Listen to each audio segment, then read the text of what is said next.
mics. I've got no headset, by the way. Yeah, no headset. All right, we'll fix that. Anyways, let's. There's a massive echo. No, that's too loud. All right, so the problem is, where's your producer here? What is the problem? Testing. All right, it's not even live. This mic is not live. Okay. Let's see. All right, can you talk a little bit? Sure. Good morning. It's Tom Dabertin. You're listening to the morning call on WJOB 1230 AM 104.7 FM. Working. Okay, your mic is dead. Maybe it's this. All right, there it is. Wasn't on. Okay, so we're good there. And the phones are what, here? All right, let's see if Bob is there. If we can bring him in right now. Hey, everybody, I'm Jim Deedlow hanging out with Tom Dabertin trying to get the phones to work. So we're live on YouTube now, right? Yes? Yeah, it's not there. Okay, so is he supposed to be on the phone right now? He can't hear me, and I can't hear him. So what did Chuck do? What did Chuck do? Chuck do. All right, so let's go back to he can hear me. I just can't hear him, right? All right, so that should be easy enough to fix. So can I sit there for 1 second? I think that it is the output of that computer here. So hold on a second. You drinking Coke this early? Oh, you do? You want me to produce? I can do that. Let's see here. Voice, we're in. Okay, so where is the, how do you minimize that? Get it off the screen or something? All right, good. All right, so where is the output here for this, right? So the output is USB display. All right, let's see what he says right now. Okay. Who would be texting me right now? Okay. YouTube is working. I see Tom. I hear you. Okay, hear you good. And Tom good when he speaks. So we're good on YouTube. Okay, you can hear me? Yeah, I can hear you. So if you guys give me 1 minute, I will fix these phones. No problem. Okay. I don't hear anybody in my headset still. What number are you? He should be 3. Well, can you hear me now? How about now? No, I don't hear How about anybody. now? Is Nope. Nothing? Anything? Nothing. Nothing? Okay. Can you do me a favor? Plug to a different one? Yeah, plug into a different one and see if you get anything. And in the meantime, I think, let's see. No. Nothing. All right. Nothing. Well, I'll fix that in a second. Okay. So it should be this USB display. Is that right? Yeah. Okay. What if we try it to the Mac Mini? What happens then? Do we get him? Bob, can you hear me? Hello, Bob. Hello, Bob. Give me a second here. Tell Tom to talk. Go ahead and talk. Good morning. You're listening to WJOB 1230 AM 104.7 FM. All right, good enough. And he'll tell me if that works. All right. It looks like, yes, I can hear Tom. He wasn't talking. Okay, good enough. So let me get a hold of Starkey. Let's see. You can hear us, but we can't hear you. So Chuck did something. They did something here. What did they put in? A new piece last night? Is that what this is? It's a whole new computer. Okay, all right, let me talk to Starkey. Let's see, and I'll put you on this so that you got it too. All right. So, all right. I was going to come down in the middle of the night to do this, but I figured that we could just figure it out here. So, sound here is WJOB's Mac Mini. That's not it because we don't hear him talking, right? Where is this? Here's the phone, right? So he's live on the phone, correct? right, so we have to follow what is coming out of here and goes into there. All right? So give me a second to figure why that's not working. Let's go back to him. Where was that thing here? Right here. It should be USB display, correct? Now, let's see if we can hear him on internal speakers. All right? Let's ask him to talk. Good morning, good morning. All right. Talking to you. So we can hear him. Down to Indy, All right. on 55. All right. So we can hear you. Doing just fine, though. Can you hear me? Can you hear me? And All right. So we are hearing you out of the speakers on the computer. Now we got to get that speaker the iMac. off the iMac. Okay, so in the iMac, there's that option for that the audio codec, the USB audio out. Well, that is what we've been on. The That's what we've been on. There's 4 choices. Let me give them to you. Internal speakers, and this is for Chuck pull into here. Internal speakers, USB display, WJOB's Mini Mac, and the 4th one is the TCL Roku TV. So the Yamaha is not showing up, okay? And that's where it needs to be, I think. Correct? Starkey?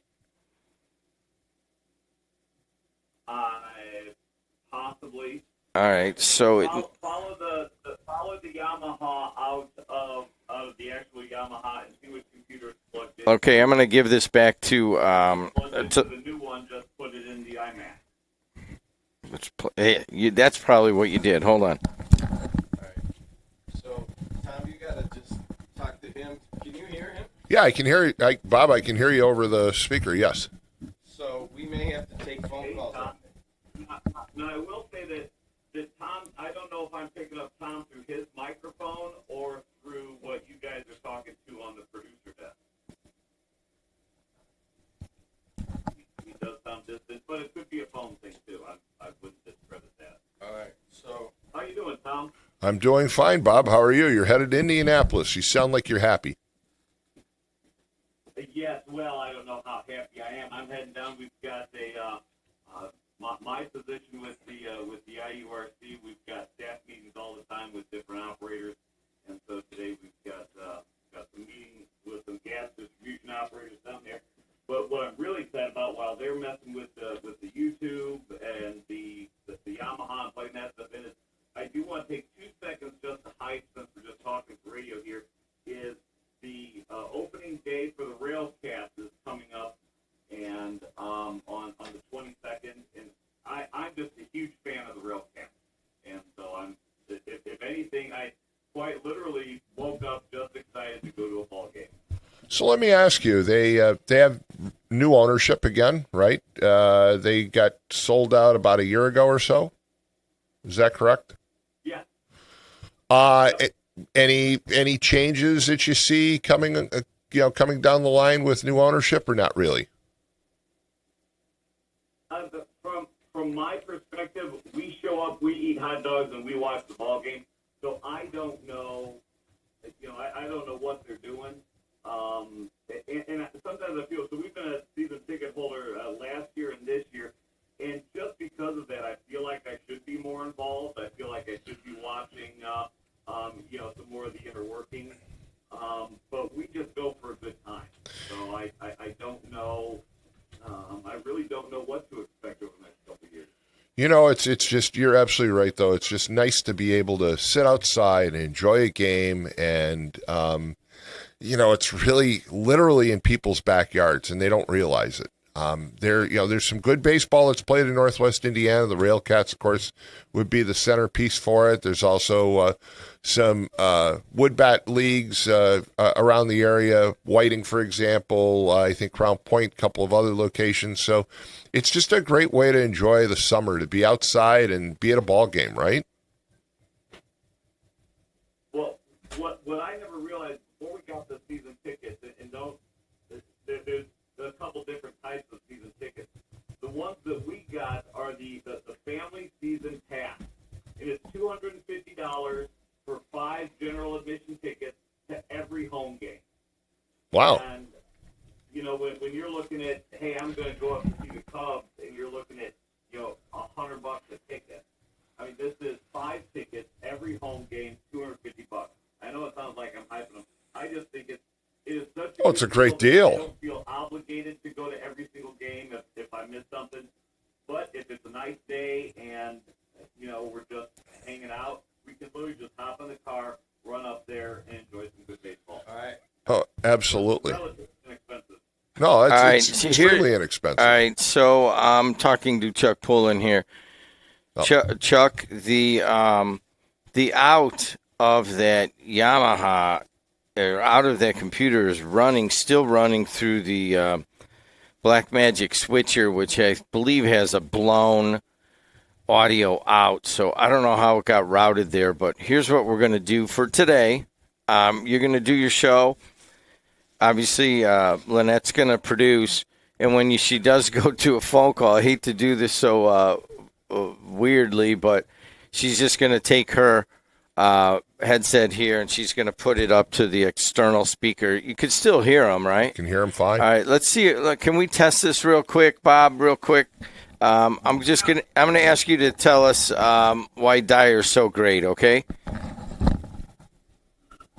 Well, one of the reasons why Dyer's so great is, you know, first off, the employees are fantastic. In the last several years, we've switched from that typical government model of all employees to really a customer service based focus for all of our employees. If you've got a problem, you call in and we'll get right to you. We have kept the tax rate flat or lower every single year. We're trying to pay cash with as much as we can, limiting bonds. I talked with a real Okay. Hey. You know what? I agree. 10 days, they closed on Hey, 3 Bob. houses, for folks moving from Illinois who want proximity to the train. But Bob, All right. Hold on, Bob. Can you hear us, Bob? can you hear me? All right. Okay. I think- So Bob, Yeah, I can hear you. don't you believe that Dave Hine is part of that equation? Okay, so hold on a second, Bob. This is how we're going to do it for this morning show. I don't know what happened here overnight, and I don't really care right now, and I'm not going to fix it this moment. But thank you to all of you. I guess got to reiterate that I came here to do radio when we moved back, and now it's quite a bit more complicated. We have a burgeoning YouTube channel, and I don't know what to do with all that. And we're, of course, getting a lot of people listening on TuneIn. So thank you for the patience on that. But today, when you call in, we're just going to do it regularly. You're obviously going to be put out a little bit by having to basically hold the microphone over there. I will rig up a microphone as you guys are doing the show. I will rig up a microphone into a different input, and I'll just basically put it behind there. You will have to turn that microphone off when there's no callers because it will pick up everything in the studio, okay? But when there's a caller, you just push that up, and I'll put it right in the phone, okay? Thank you, Sounds guys. good to me. All right. Hey, Starkey, I hate to cut you off, but we're going to play a spot real quick. Can you play Yeah, go do your thing. All right. Thank you. Thanks a Thanks, lot. Bob. Have a safe trip. All right, guys. Sorry about that.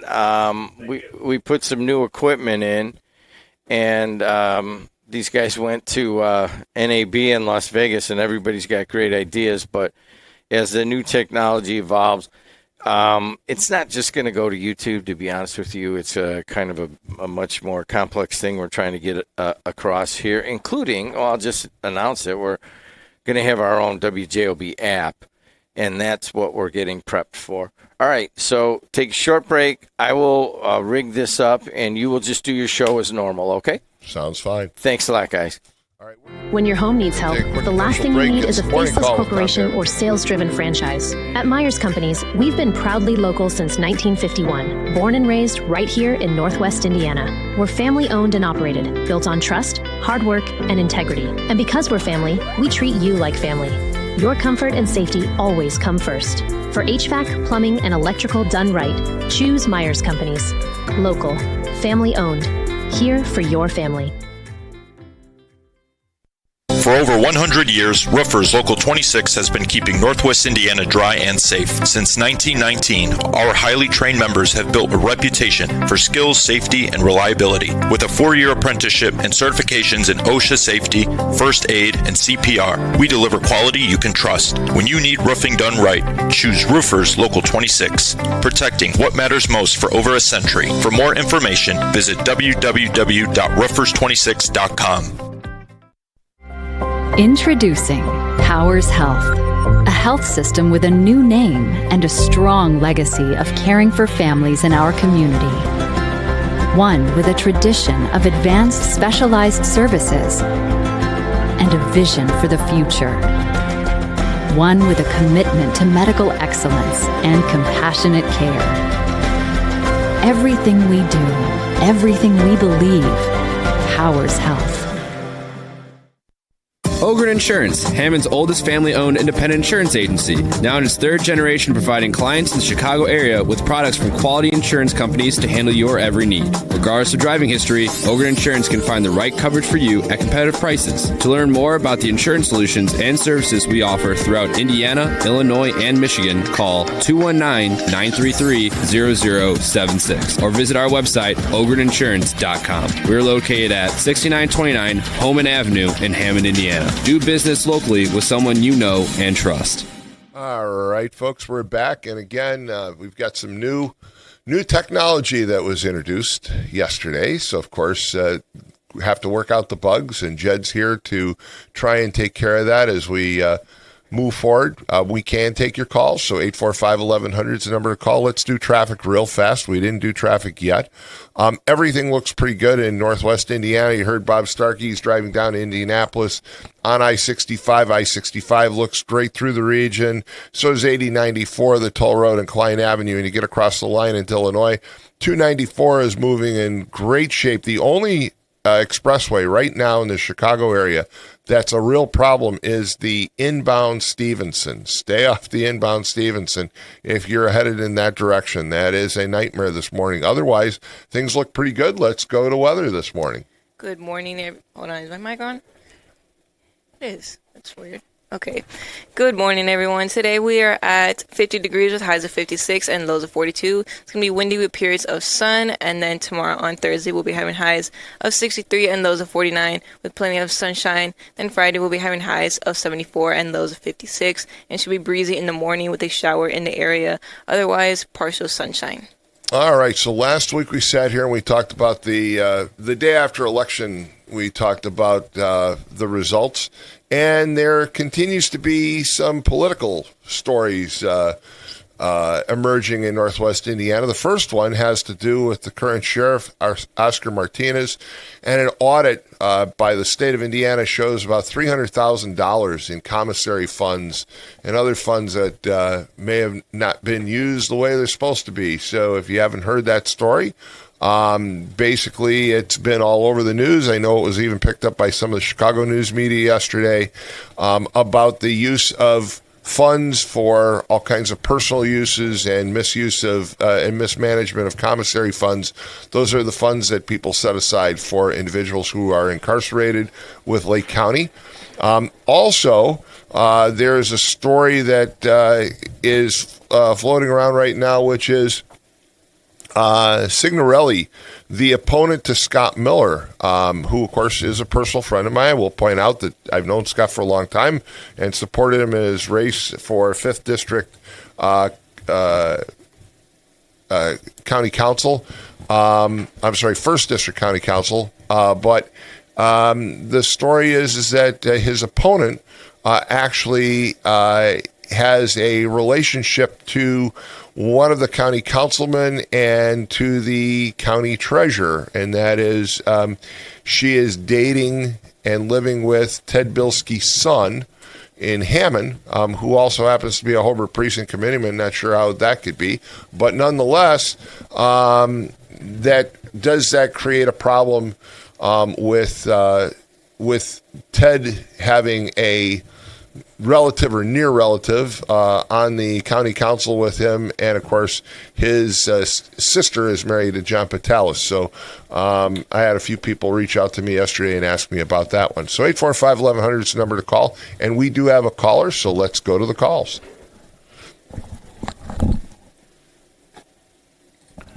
Good morning, you're on the air.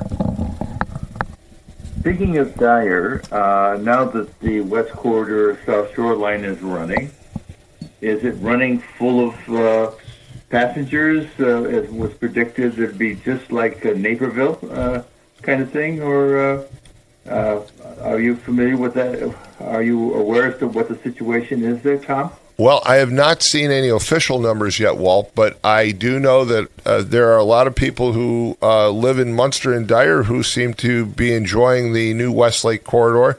My question is going to be, what impact does it have on the overall ridership? So I don't believe, for the most part, these are new riders. I believe that they're simply transplanted riders. When I drive by the station in East Chicago, for example, when I'm on my way here in the morning, it looks like there are a lot fewer cars in the parking lot there. Now, that parking lot hasn't been full for some time. Post-COVID, a lot of people weren't driving downtown, and I haven't seen a huge turnaround in ridership. So the question remains, are these transplanted riders or are they new riders? If they're new riders, great. If they're just transplanted riders, that really doesn't justify the $1 billion plus price tag for the Westlake Corridor, does it? In the run-up to this project, one of the things that we were told was they had brought in a consultant from Indianapolis, and he predicted a 50% increase in the ridership with the inclusion of the West Corridor extension. I suspect it's nowhere near 50% increase. Well, you know, Walt, you say consultant, and I've consulted for many years as part of my career. I always did the operational consulting and HR consulting where I was solving people's problems. I would have loved, I guess, to do some of the studies that people have done over the year where they basically tell you whatever you want to hear. Okay, I can find data and information to support your thesis that man never walked on the moon. I can find data and information that says the earth is flat.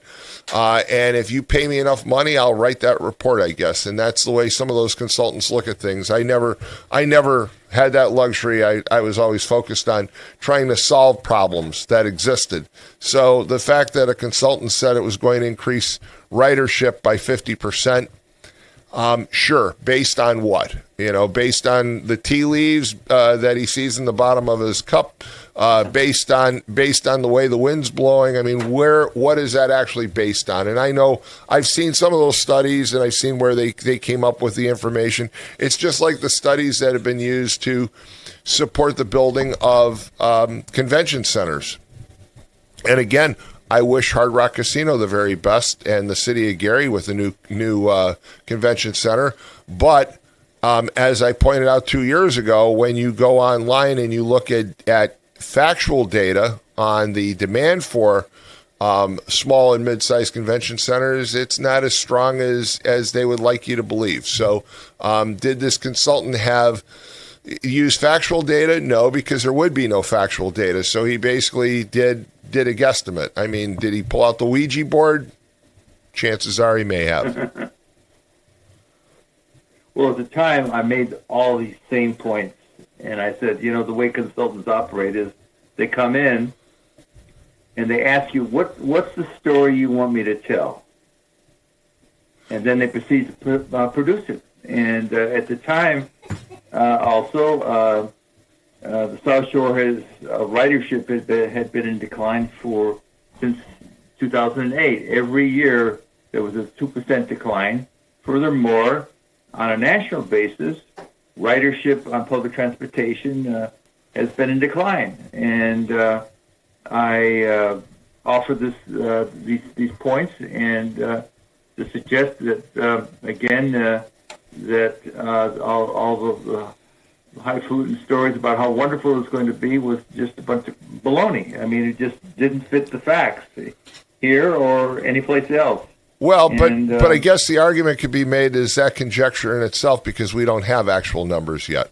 So, but I agree with you. Look, the numbers need to show that the growth on the Westlake corridor is not at the expense of the ridership on the existing run, and that's something that remains to be seen. And again, I'm glad that you brought up the comment about consulting, because every so often I get a comment, and guys like Mad Mac, well, you were a consultant all these years. Yes, but I was a consultant solving problems, working on actual operational issues and human resource issues, and not putting together studies that claim, again, I can claim anything. I can claim that Jim Dietlow is going to win the lottery today. And Jim's like, when? What time? He's got to buy a ticket first. But I mean, I can come up with a study that shows just about anything if you really want. If you really want to write a study, you're absolutely right. You can write a study and claim anything. Doesn't mean it's going to happen, but you can claim it. Speaking of projects, the Bear Stadium project, you know a lot of folks in terms of the backroom chat and discussion about this.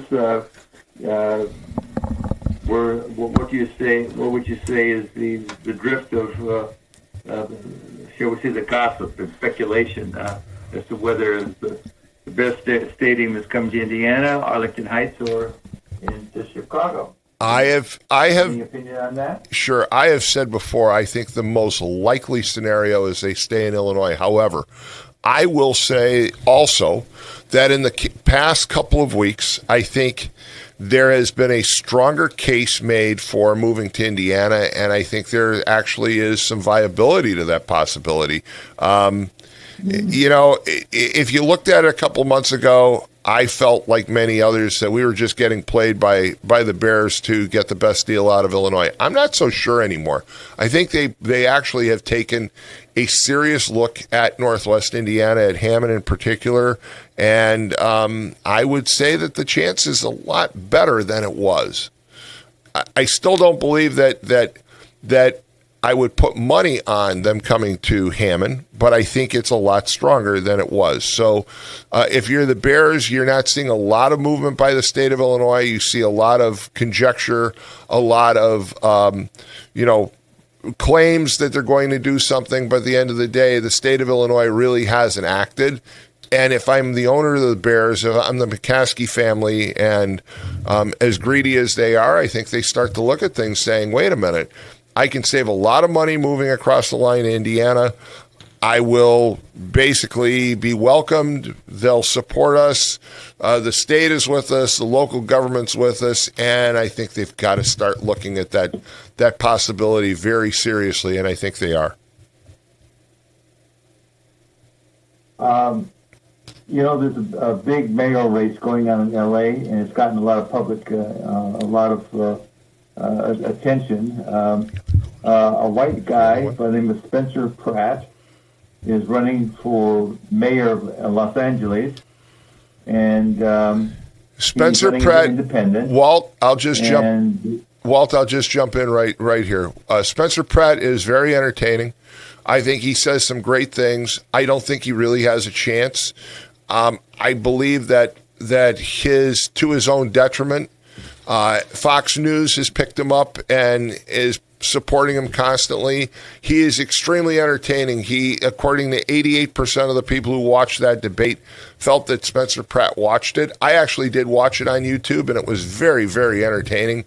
But at the end of the day, I think Los Angeles is so liberal that Spencer Pratt is viewed as this right-wing extremist. Even though he is an independent, he's not even a Republican, but they're painting him that way. And I think at the end of the day, right, Karen Bass or Councilwoman Raymond probably end up winning that race. I just don't think that Spencer Pratt is going to convince enough people who are, again, on the way left of what we consider to be liberal to make a dent I don't see him. I don't see him convincing enough people to vote for him. I really don't. I think that he did a great job, but at the end of the day, it's unlikely. Well, running as an independent is a very tough thing to do, even though when they take surveys, they show that the majority of Americans are voting, declare themselves as independents. Now, do they show up at the polls to make a difference? No. I mean, it's basically those who declare as Republicans or Democrats.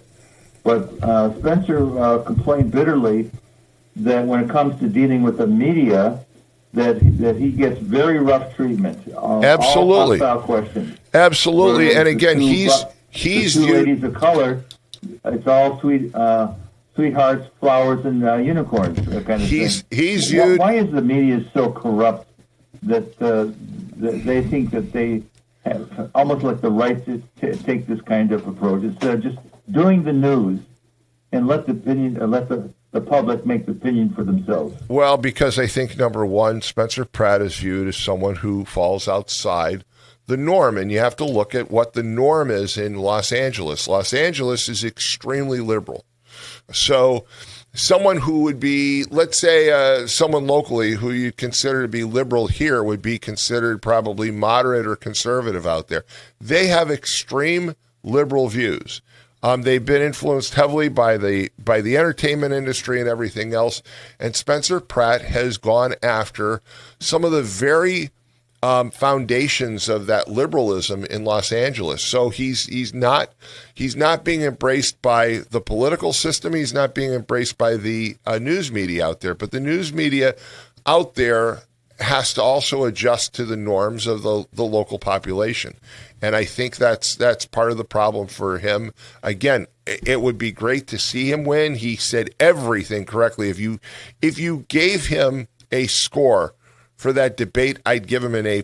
He really was phenomenally good in the debate. But once again, people said, "Yeah, he did a great job," but they don't agree with his views. He's too much of a conservative.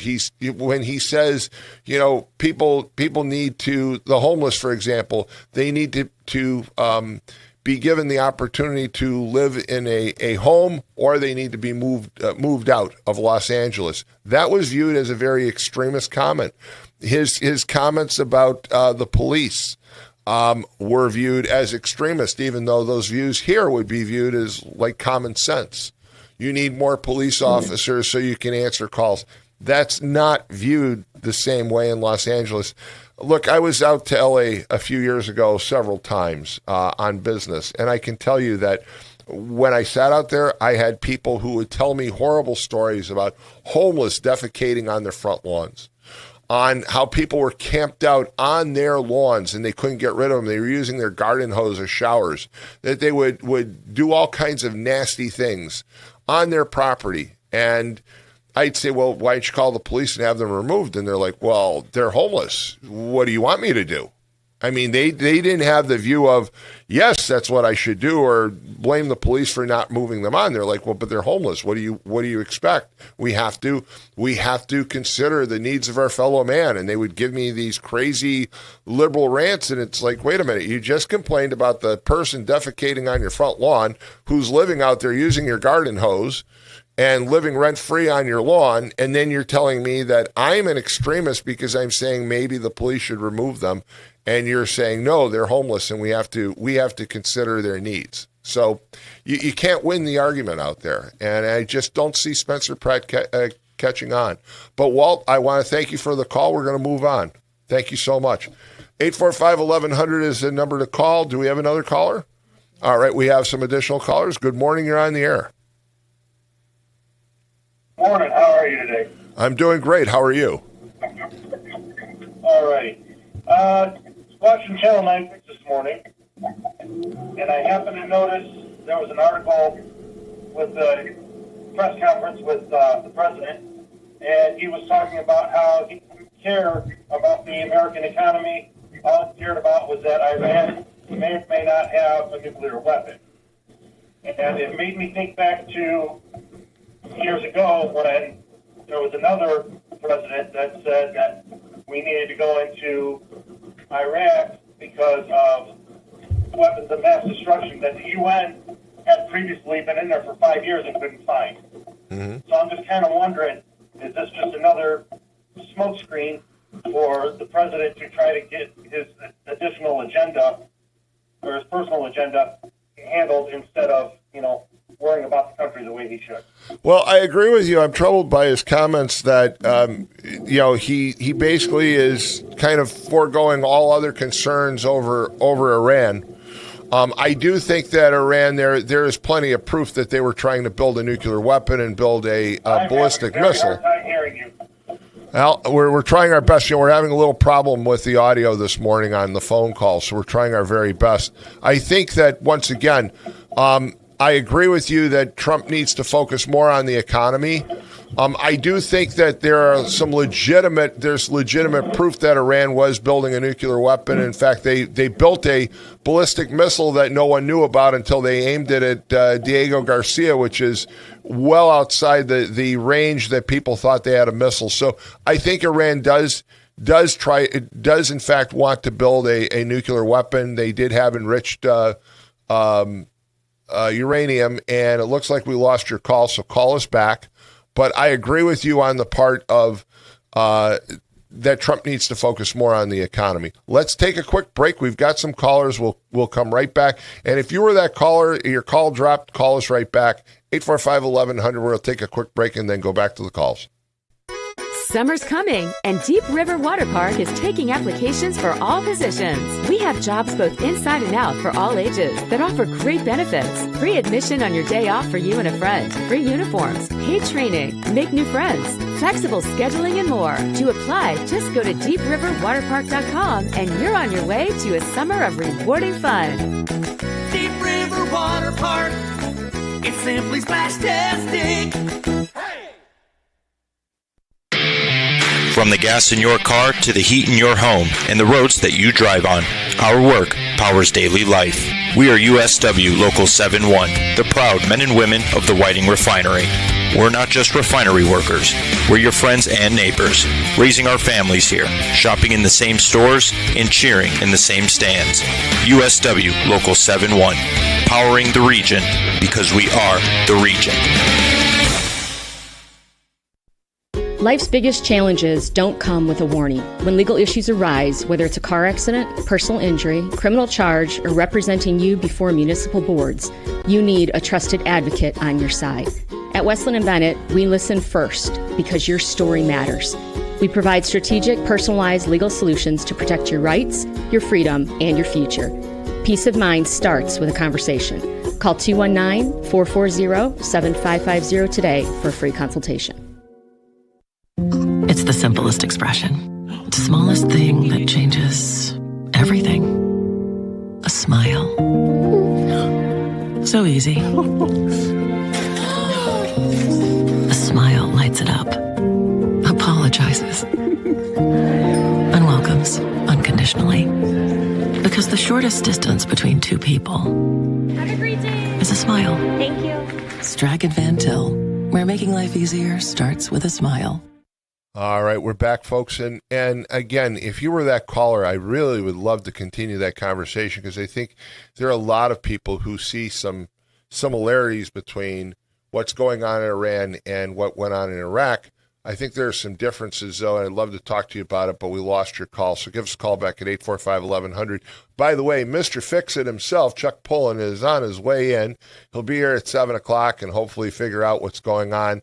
They did some upgrades. Again, Jed's spending a lot of time and money on improving the quality of the radio broadcast here at WJOB. So bear with us. There was some new equipment added last night, and it's not working quite the way we want it to work. So Chuck is on his way. Mr. Fix-It himself will be here at 7 o'clock. That means we'll probably take a little longer break than normal. But in the meantime, 845-1100 is the number to call, and we've got a caller. Good morning. You're on the air. Hey, Tom, when are you going to have Danny McNeil in there one morning and discuss this whole Bears thing? I'd like to get his take on it. I mean, I know he's not a big fan of McCaffrey, but it would be I think it'd be a pretty interesting show to have him on. I'm sorry, who did you say to have on? Pardon? Who did you say to have on? Dan McNeil. Oh, Dan McNeil. Yeah, I you know what? I think it's a great idea. Look, the Bears. I spoke to someone who has been involved with a major sporting team finance the other day, and he says it's probably about 25% chance. I'm not going to say the name, but well-known individual, and says it's about a 25% chance that they come to Indiana. He still doesn't believe that it's likely, but he says it's growing because, once again, the McCaskey family is looking at this. They're starting to look at it from an economic standpoint. If you look at it from an economic standpoint, Indiana wins hands down, right? I mean, Illinois still hasn't gotten their act together. In case you didn't hear, Morton Salt, which has been in Chicago for, 175 years, has announced that they're moving to Kansas City because they're fleeing the city of Chicago and the state of Illinois and their ridiculous taxing laws. So everybody and their brother seems to want to exit the state of Illinois these days, and especially Chicago. And I would think the McCaskey family have to start looking at things saying, wait a minute, this is ridiculous. We're getting nowhere with the city of Chicago, with the state of Illinois. Indiana and Hammond have offered us a solid package, and they've got to start looking at it and saying there's a possibility to move there. Yeah, Tom, I can barely hear you. I'm going to have to hang. There's something wrong with your... The problem again... All right, thank you. Thank you. The problem again, and I apologize for those of you that are calling in, we're doing our very best. We're about maybe 15 minutes away from Mr. Fix-It, Chuck Pullen, coming in to figure out what's going on. Jed was here. He tried to figure it out, and he's done a temporary hookup where we're using a microphone to hear you. So, again, if you call in, please do so at 845-1100. But say what you want, and then we're probably going to have to sever the call for the next few minutes. And basically, you can then listen back through the radio as to what I'm saying. And that's the best way we can do it. So 845-1100 is the number to call. I had a couple of callers this morning. People are asking about, first of all, the one caller, great point about President Trump saying he wasn't worried about the economy, he's worried about Iran. Okay, well, I'm sorry, but if you're president of the United States, you need to worry about the economy. That is why people elected you. They were not happy with the last president because of his deplorable handling of the economy, the fact that he kept on denying that inflation existed, that claiming that we were in a transitory inflationary period. None of it was true. He basically left his hands off the economy, and we had a train wreck. Trump comes in, starts to really focus on the economy, gets bogged down on tariffs, drives down the price of gas. You start to see things just inching down a little bit. I brought up the price of orange juice, for example, started to inch down a little bit from $4 a half gallon. It used to be $2.79, $2.39. And then he gets embroiled in this war with Iran, and it just doesn't seem like he has a real clear path on how to get out of there. In fact, one person said to me the other day, I don't really want us to go back and bomb Iran again, but we're probably doing better bombing Iran than what we're doing now. And I think people want it over. Trump said this was going to be a short war.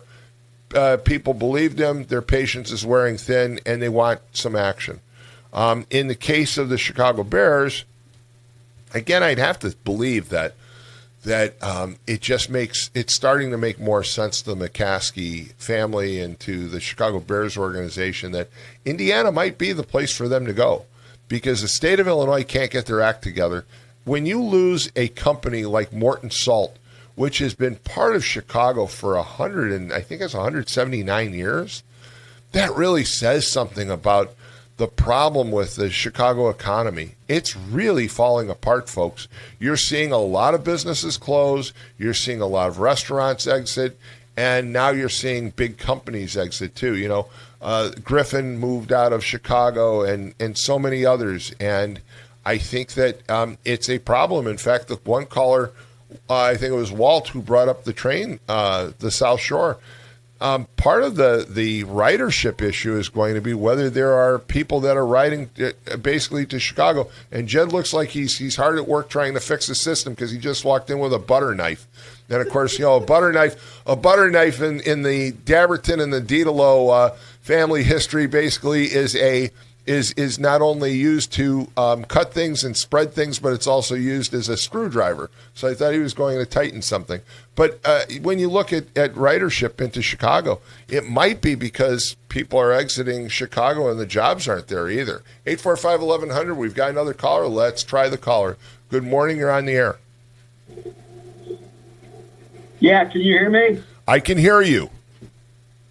Okay, good. Hey, I don't make it a point to listen to the Tuesday show, but I did listen yesterday, and I learned something I did not know. Can you still hear me? Yes, I can. I learned yesterday that Michelle Quinn identifies as anything but a female. Did you hear that yesterday? I saw the video. Heard the tape. I think that she was kind of playing to the caller. So I think it might have been a sarcastic response. So what is exactly Michelle Quinn's pronouns, since she's not a female? She kind of looks like Larry the K. Well, you really have to ask Michelle. I'm not going to sit here and be Michelle's spokesperson by any means. Can you hear me? I can hear you. Yes, I can hear you. Okay. All right. This is another. Yeah, Larry the K's doppelganger is probably her pronoun.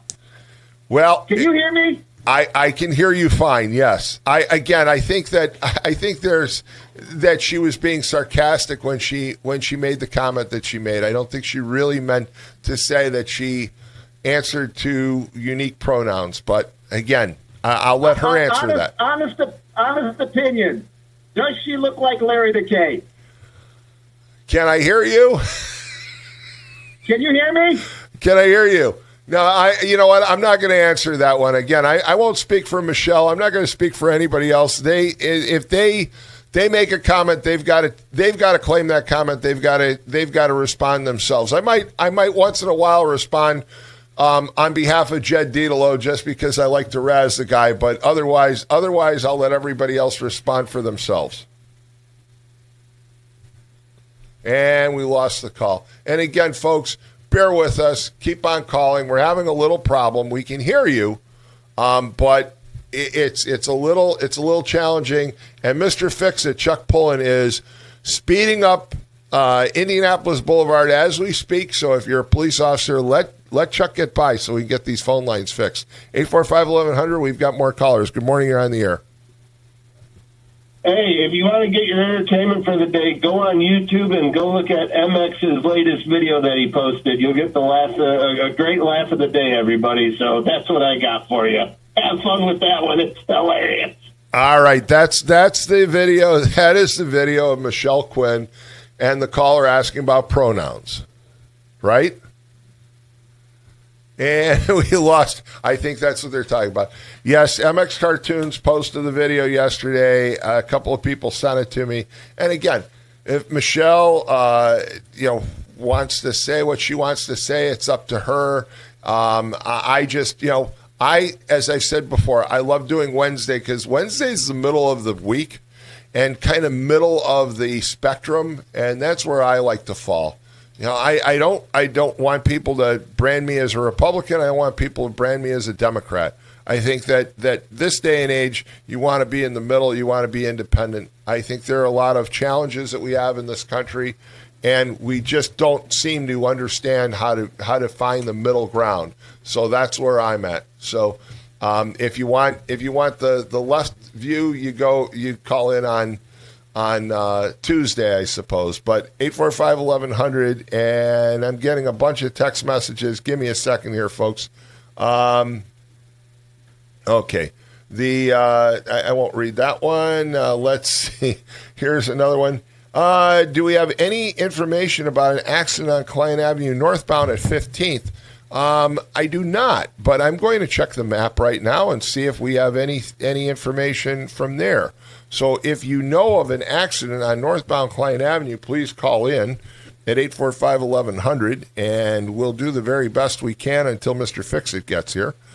And Jed has put down his trusty screwdriver with the metal handle.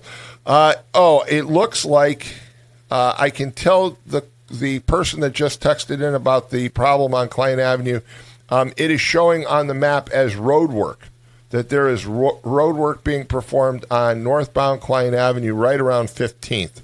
So that is what the map is showing this morning as being the problem. But you're right, there is now a backup on northbound Klein Avenue, so be careful there. And it looks like it's actually slowing down traffic off of 8094 onto Klein Avenue as well. So not a great morning to be using Klein Avenue this morning. Otherwise, 8094, I-65, and the toll road all look pretty decent this morning. But there is definitely some congestion on northbound Klein Avenue, and now it's also showing that there are 2 accidents on northbound Klein Avenue, probably because of the slowdown due to road work. So there you go. There you have it. So that it's showing now multiple accidents on northbound Klein Avenue right around 15th, stretching back to 8094, and also showing that the original cause was road work. So there you go. Hopefully that was helpful. And then we have some more text messages. Jed had a butter knife to smear cream cheese on a bagel. That's probably true. I think that's exactly what he was doing. But I like the claim that Jed was using the butter knife as a screwdriver. I think that basically works out better. I mean, again, Jed and I come from a time and a place where, if all else fails, you pulled out the butter knife and you used that. And then somebody would say, wait a minute, it's plugged in, don't use it. Because, of course, you don't want to ever use a butter knife on anything that's electrical that's plugged in. So there you go. 845-1100 is the number to call. And again, we're waiting for Chuck Pullen to get here in about 10 minutes. We can take your calls, but when you call, you probably have to make your comments, and then I'll respond because we're having a little problem with some technical difficulties and some new equipment that has been installed. Jed was able to hook up a temporary fix so we could hear you. But you're going to have a tough time hearing me back until you hang up. So 845-1100 is the number to call. Again, looking at Region News Source, Region News, Paul Goddard does a great job with all kinds of information. And if you don't have Region News Source, you really need to download it because it's an amazing place to get information. But he had a story about a bar in East Chicago. And I'm not sure how to pronounce this. I don't know if it's Ralo's Cocktail Lounge, but has had 23 calls for the police so far this year, 65 last year. That's an awful lot of calls. And Chief Rivera of the East Chicago Police Department basically has now requested that they be called before, I think, code enforcement to see what's going on because it's an inordinate number of calls, a lot of problems. So if you know anything about what's going on there, give us a call at 845-1100. Also, as I mentioned earlier, there's a continuing story, kind of post-election, if you will. But some of these comments were buzzing around before the election about the current sheriff and problems with the commissary fund. An audit shows $300,000 in misappropriation or misspending by the sheriff. That's a lot of money, folks. And so that is a story that's been covered by the Times and the Post-Tribune, and it's also been covered now by the Chicago news media. I know there were several reporters out in Crown Point yesterday covering it. So that is a kind of a look at local stories. There's also an issue this morning that somebody gave me yesterday, which is the person that won in the county council race to replace Dave Ham, who's the current county councilman. That was the race between Scott Miller, who's a personal friend of mine, and Signorelli, who I don't know at all. But it's been pointed out that Signorelli is the girlfriend, at least, and I've been told girlfriend or fiance, of Ted Bilski's son. And look, I wish her the very best and hope she does a good job. But the point was made. She is. It wasn't divulged that she's related or going to be related to the Bilski family. And Ted, of course, is a county council member, and his brother-in-law is John Patalis, who is the Lake County treasurer. And the person who called me yesterday about this said, look, Tom, this is just another example of nepotism that goes on in Northwest Indiana and Lake County politics, and it's got to stop. So their point was people didn't know the relationship before they voted. Now it comes out. Why is it that it didn't come out beforehand? I have no idea. I can tell you I didn't know about it, so I only learned about it from the person who told me yesterday. But if you have an opinion on that one, we'll take your call as well as at 845-1100. So, again, I know it's a little frustrating. It always happens on my show. I don't know. I'm going to get it written into my contract that pays me those great amounts of zeros with Jed, that no more upgrades to the phone system or to the broadcast system on Tuesdays, because if it happens on Tuesday evening, then I end up with it on Wednesday. I'm just kidding. And Jed just walked by and gave me a look like, yeah, lots of luck with that one. But it just seems to always happen. So, Lynette, any callers? We have a caller. Let's try the calls again. Good morning. You're on the air, and I apologize, but we're a few minutes away from Chuck Pullen fixing the phone system. Go ahead. Okay. I won't keep you, Tom. I know you're having problems there, but just a comment on what you mentioned about Trump earlier. You run on a platform. You know, the reason you get votes is because you tell people what you're going to do when you're in office.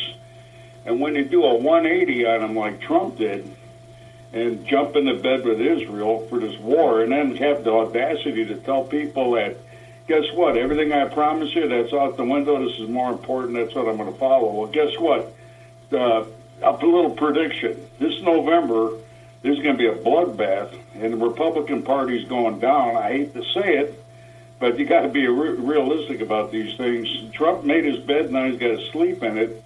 And unless he does something to reverse himself, and it doesn't look like he is, it's going to get real ugly in November. You know, that's just all I wanted to say. No, I agree with you. And I think, the problem is that Trump thinks he knows it all, okay?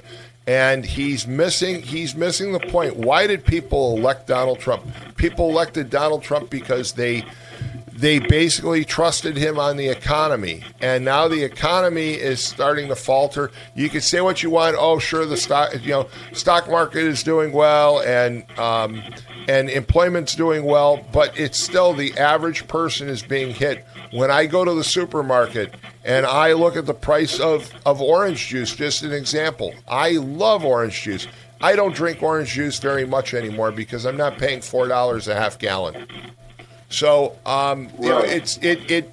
there is a direct correlation of what Donald Trump is doing with the economy right now, and he's too focused on Iran and Israel, and not enough on the American economy. And he said, America first. It was going to be America first, stupid. Well, America first, stupid.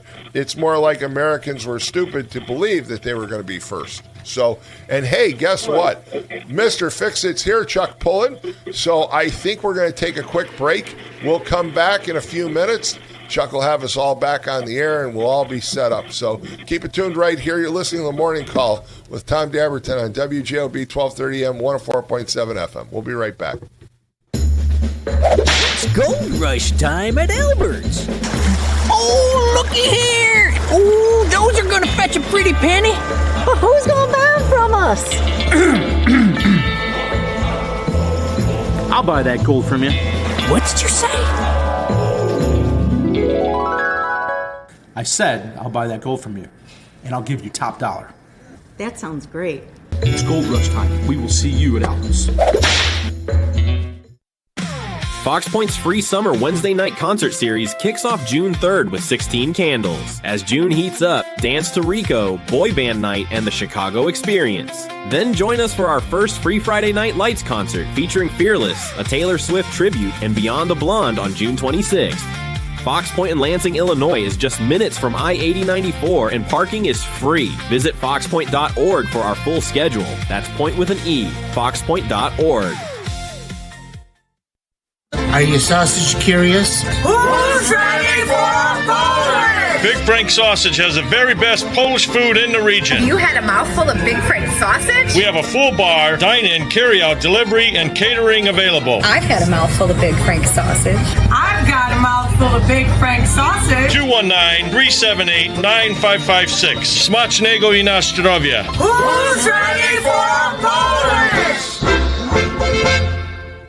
I'm a victim of being ran over by a semi while I was flagging. The person wasn't paying attention and they hit me with their vehicle. I seen a accident where we were the first people to walk up, and that picture will never leave my mind. I've seen people get hit before. It's been horrible.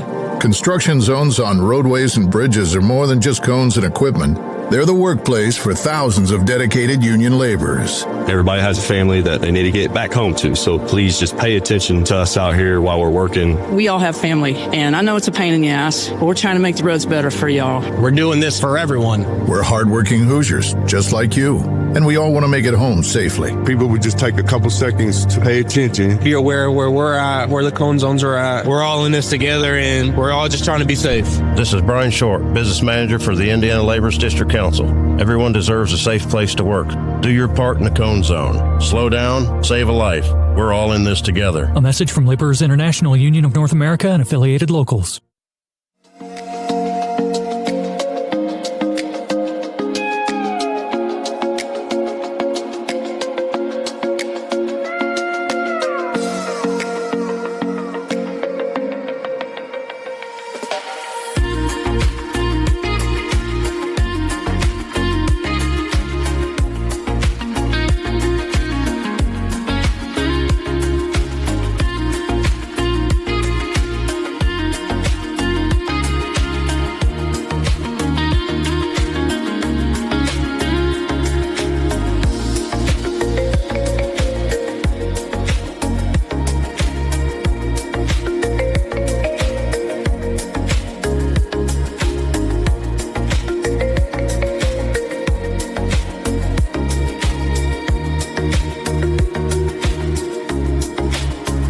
All right, folks, we're back, and my headset now works, so that's doing well. And we have Mr. Fix-It himself, Chuck Pullins, here.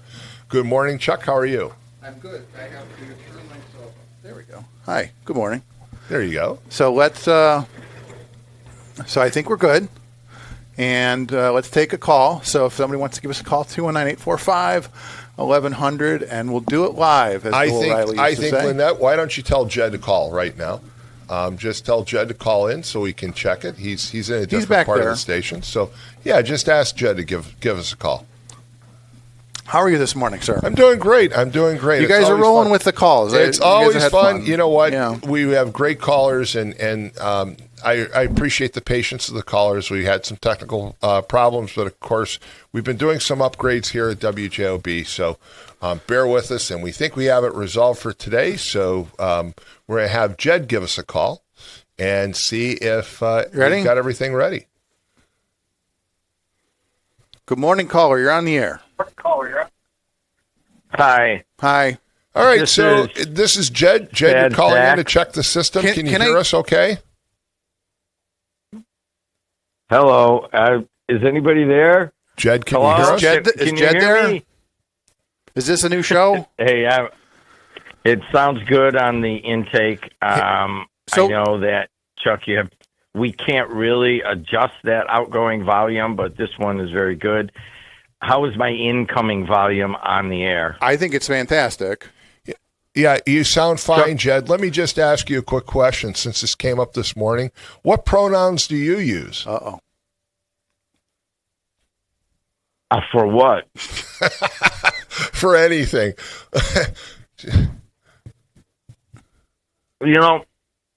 As a kind of a language person, coming up, English major, the thing that is kind of rough, and I understand that people want they and them, and if they want it, I'll abide. But it doesn't match up with the singular and the plural. You know what I mean? Like, they want a chocolate chip cookie, right? They want a chocolate chip cookie is what it comes out to, right? So you're like thinking several people want a chocolate chip cookie, and so it's kind of hard. And plus, I'm dyslexic, and it's very hard to synthesize. Put it that way. Can I ask a question? Are you currently eating a chocolate chip cookie? No, he's eating a bagel with cream cheese. Bagel. It's a bagel with cream cheese because he's walking around with that knife. Can I make another observation? So, Jim, your solution here, just so people know, was to hold a microphone up to the computer, right? Which is fine. What's funny about that is that at the theater, Tony Panic has had similar issues. His solution, just hold a microphone up to the computer. So this must be like a Polish thing. I don't know what to say, but it's just funny that the two of you came to the same conclusion, just hold a microphone up to the computer. So I don't know, maybe that's hereditary. I can't, I just want everybody to know that Chuck Pullen and Bob Starkey, like, for whatever, I got this weird fascination with WJOB, just like I do. And so I do understand it, just like Dabertin does. It's like, I don't know, hundreds of people, really. And thank you very much for everything you did. Starkey brought in a brand new computer last night. He couldn't stand that old laptop, and he just went out and bought one, and I appreciate that. But, however, what in God's name, when we moved down here, I said, all I want is 4 microphones, and that's it.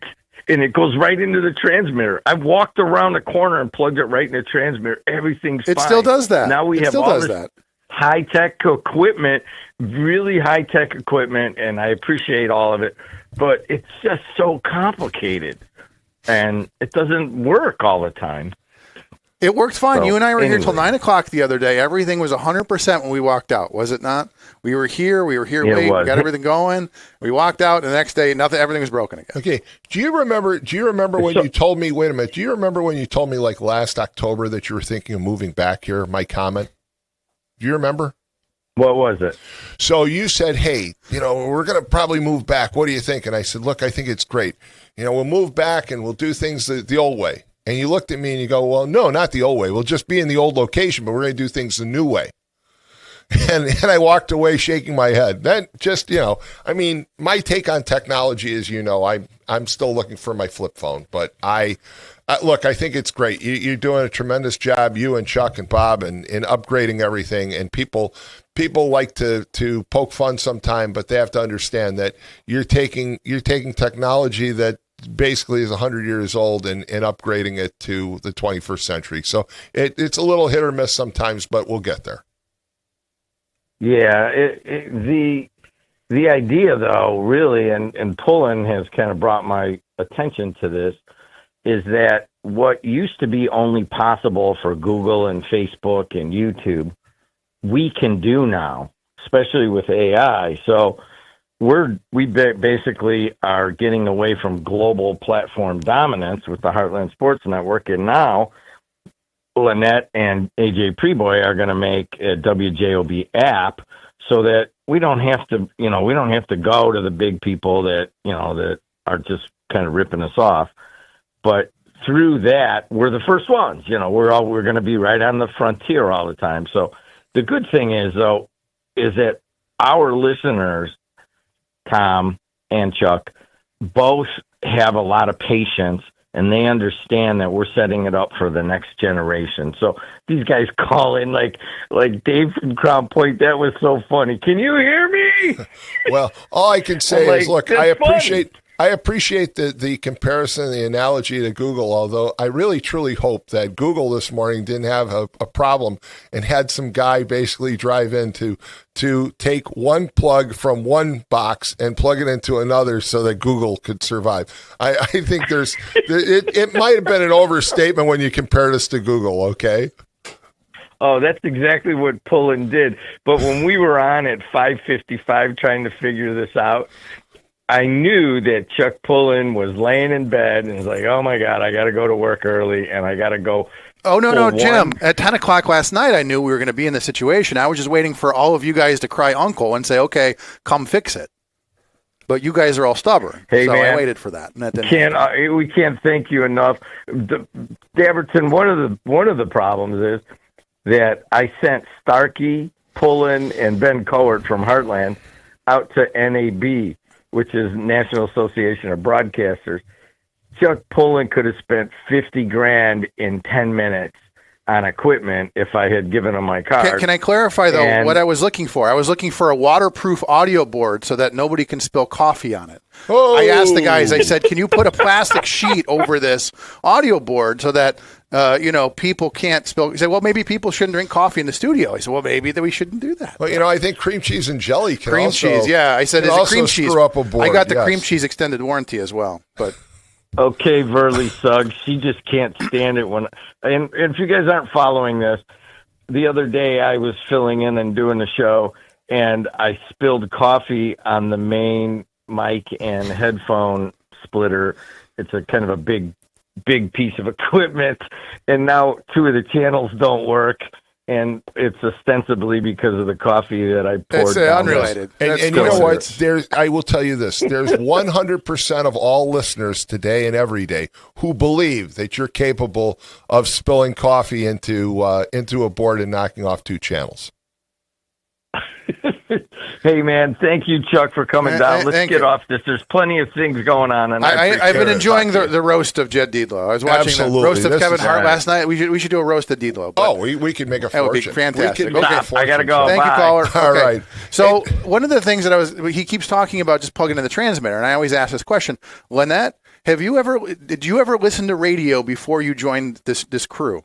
Did you ever have a transistor radio? And this is what I tell them. I said, all of us grew up listening to the radio, but the next generation, they're like, what's a radio? She's like, what's a transistor radio? I have no idea. What's a Walkman? So if you're going to reach the next generation, so we're going to have another 100 years of WGOB, we need to do it on the internet. We need to do it on apps. We can't just have it on an AM transmitter that reaches, Hessville. We have to go worldwide. So, and that's what we've done. Absolutely. And I was telling him the other day, I said, can you imagine if Gene Shepard had this technology when he was here? I mean, it would have been, you know what I mean? Like, that's what I keep thinking about. If Gene Shepard had this technology, he probably would have been sanctioned by the FCC. To be honest with you, everything that I know about Gene Shepard, I've read his books. I've read a lot of biographies and biographical articles, I should say, about Gene Shepard. And my guess is he probably would have gotten up and taken that board that you plugged the one cord in from the other and throwing it through that plate glass. I mean, But it would have been entertaining. It would have been very entertaining because we would have had it on video too. So. Do you want to test another call? Yes, let's take another caller. Good morning, you're on the air. And I actually have caller ID, and I recognize some of these. So let's see if this is who I think it is. Good morning, you're on the air. Good morning, caller. It's Trucker Mike. Good morning, Trucker Mike. It is Trucker Mike. How are you, Mike? And we're hearing you fine, and you're hearing us? Yeah, I got my phone on speaker, and when you talk and when I listen to you, I can hear you good and clear. It's clear, not staticky, not broken up, nothing, Great. There's an old saying that my relative from New Mexico, Albuquerque, he helped me when I was starting to work and build computers. He says, if it works, don't fix it.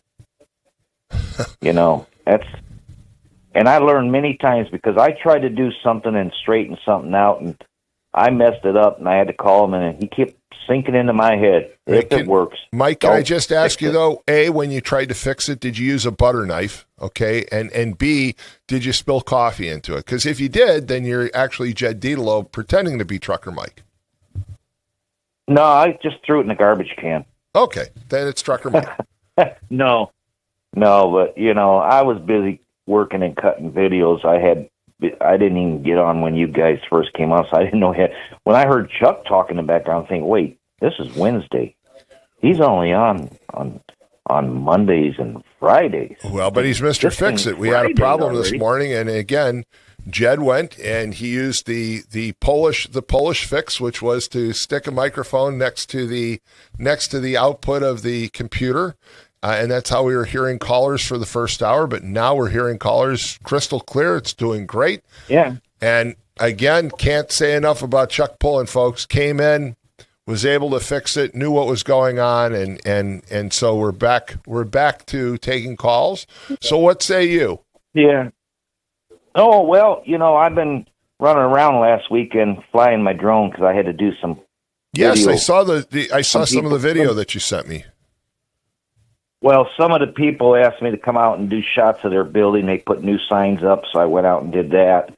So then I was close to the WJOB station, so I thought, okay, my eyesight's getting better now, so I'm going to see. So I took my drone eye level of the tower because I thought maybe all the technology and changes for WJOB. And that's what caused the problem.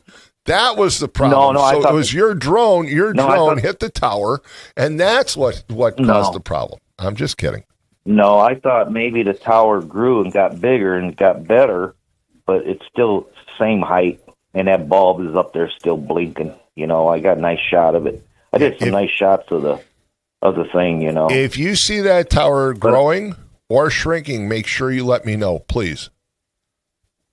Well, somebody that always says on the radio station that when these airplanes come in landing for Chicago, they use that tower as their beacon light.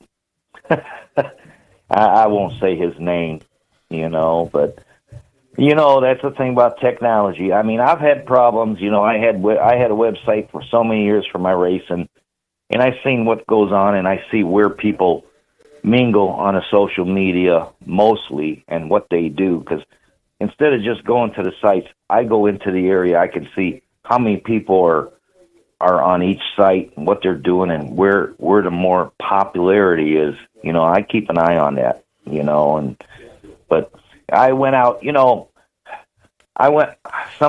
got that Dyer Festival, and I thought, okay, I'm going to go out there and do shots of that new theater they got, and I thought it was all done, and I went out there, they're still working on it, but I'm looking the whole situation over, man. That thing is nice. Well, Mike, let me ask you a question. Let me ask you a question. Somebody actually called in a few weeks ago and said that I should ask you this. So I'm going to ask you, given your knowledge and fascination with drones, how likely do you see packages, for example, being delivered by drones in the future? I had talked to somebody else that very big on drones, and when you got a tree in a yard and you're supposed to have a package delivered to your house, and you got them things going down the sidewalks, those things, self-driving cars, like now autonomous of the self-driving semi, they've already tested it. It's crashed. It went through a construction zone and hit a construction truck. All the technology, somebody's going to have to push the button and operate it. The drone stuff deliveries, it can work possibly long as you don't have a lot of stuff in a way. It might work. I'm hoping that at my height I can walk outside and have like a delivery and also get a haircut at the same time. So I just don't see. I don't see how it's going to work. How you'd ever be able to do drone deliveries, because first off, if it took off as a possibility, you'd have all these drones basically flying at the same time, and it'd be impossible to control the airspace. And secondly, I could see like my dog Sophie jumping up and grabbing not only the package but the drone too. She's a pretty good sized dog. She'd jump up and grab the whole thing. All the technology of the machines operating without a person, but still, if we still have, fuel and got to put fuel in the cars, the computer ain't going to get out of the car and take the nozzle off the pump and put it into the car. Somebody, a real human being with hands, are going to have to get out that car and lift the nozzle, put it in the car to put fuel. Well, Mike, it's just Mike, before we let you go, I want to mention Shell Oil actually back about 20 years ago came out with a an automated system to fill gas tanks. And when they tested it basically in a lab, and it worked very well. And they tried to test it, and I think it was somewhere out west. And the very first car, it basically spilled the gasoline all over the ground. It then sparked and blew the car and the gas pump up, and you've never seen another test of it since. So you're right about that. That's a little extreme. Can I mention something about Klein Avenue? Sure, you can. Okay. And then we're going to move on. All that the construction that they're doing is basically from north of 15th Avenue going to the toll road. They're paving it. They're fixing the ramps. Now, if you're trying to go west on 12 and 20 from Gary to go north on a toll road, onto Klein, you can't get on. They got the ramps closed. If you're coming north on Klein, you can't get off the ramp to go east. You got to make a loop around because they're paving that area. And the thing is when you're coming north and you get off the interstate, you got to hurry up and get over because they got you pushed all the way to the left-hand lane, and it's dangerous. They don't give you enough ramp speed to get into the lane of the people coming north. And they've already had numerous accidents. Yesterday they had a police car with its lights flashing behind the paving because people's plowed back into the vehicles. Mike, we appreciate that, and let me just give an update. There are four accidents currently showing on the traffic map on northbound Klein Avenue, and it was Crystal who had texted me earlier. She couldn't get through, so she texted me and said there were problems, and the problems remain, although the backup that had existed seems to have dissipated. So we're going to move on. Thanks, Mike. Thanks for the call. 845-1100, and we've got another caller. Good morning. You're on the air. Morning, Tom. Safety Steve calling in. First of all, hey, congratulations on your family. I want to tell you, you got a great daughter, and your son is really amazing. Something to be proud of, a proud parent. You've done very well as a parent. And getting on the subject of drones in Arizona, they're already using them through Amazon delivering packages, and it's kind of really. I don't know if it's a test. Yeah, they're using them under quite a bit. I don't know if it's because the weather is a little bit better and we don't have, the big trees and objects. And they're testing them in the Phoenix metropolitan area, and it's kind of neat when you see them. It looks like a small shopping cart-sized drone. It gets into your driveway area, and it just lowers this package on and drops it right in your yard. Well, that's pretty amazing. But, can you imagine them doing it in Northwest Indiana in the region? Greg Kaplan would be selling, the crazy Kaplan drone defender system where it'd be a couple of tubes. And no, it's 12 gauge rounds with nets in them. They call them Skynet rounds. Yeah. Chuck's right. I just can't imagine it working here. And given all of I just don't understand. Maybe out in the desert where you're at, it would make a little more sense. But when you get into a congested area like Northwest Indiana, I just think it'd be really tough to do drone deliveries. And in some countries, they're also using them as firefighting techniques. I think it's in Japan. They're using drones to go to those really high-rise towers. But, like anything else, you still have to have some idiot or fool at the end of the line to make things work. But I really enjoy your show, too, Tom. You guys do a great job. And I'm just, it's like 5:21 in the morning, so I'm getting to early morning Arizona, but late edition in Hammond. You guys are doing a wonderful job on that. Well, I'll tell you what, Steve, it's always great to talk to you, and I really appreciate you calling in, and I look forward to your calls. But I'm amazed. This is something new to me. I was not aware that they were using drones out by you as a regular way for delivery. To me, it's like a leap forward in technology and into the future, and I think it's great. But at the same time, I just wonder how you'd be able to apply it here, because I think the density here would be so difficult. The other thing that I could see, and Steve, you and I, of course, knowing Whiting Robertsdale the way we do, could you imagine the drone would drop the package in the wrong yard, and somebody's dog would probably tear it apart? Oh, God, yeah. Or you'd get. You're also using it out here as big as those Waymos are big out here, too. In fact, they just had a problem. About a month ago, we had a severe rain. One of the Waymo cars just drove right into a real deep water puddle. We have like 8-foot, 11-foot water holes here that you have to be careful. the Waymo just kept driving, not realizing it was the water, and they lost a real expensive.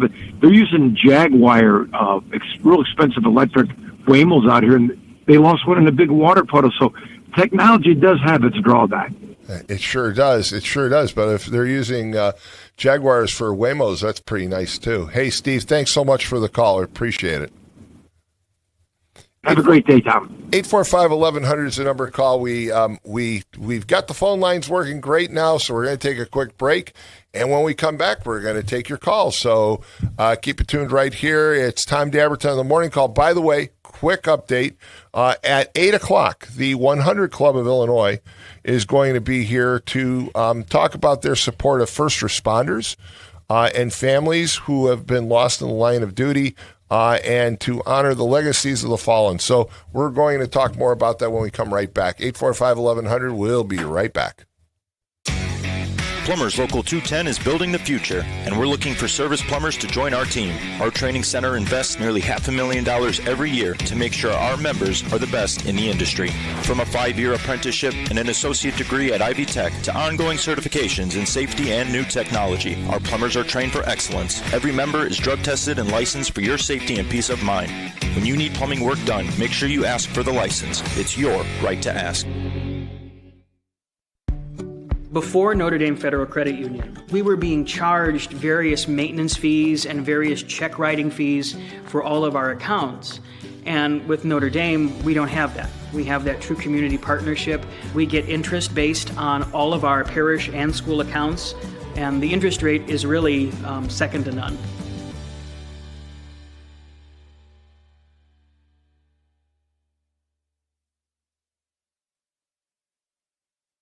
I'm a victim of being ran over by a semi while I was flagging. The person wasn't paying attention and they hit me with their vehicle. I seen a accident where we were the first people to walk up, and that picture will never leave my mind. I've seen people get hit before. It's been horrible.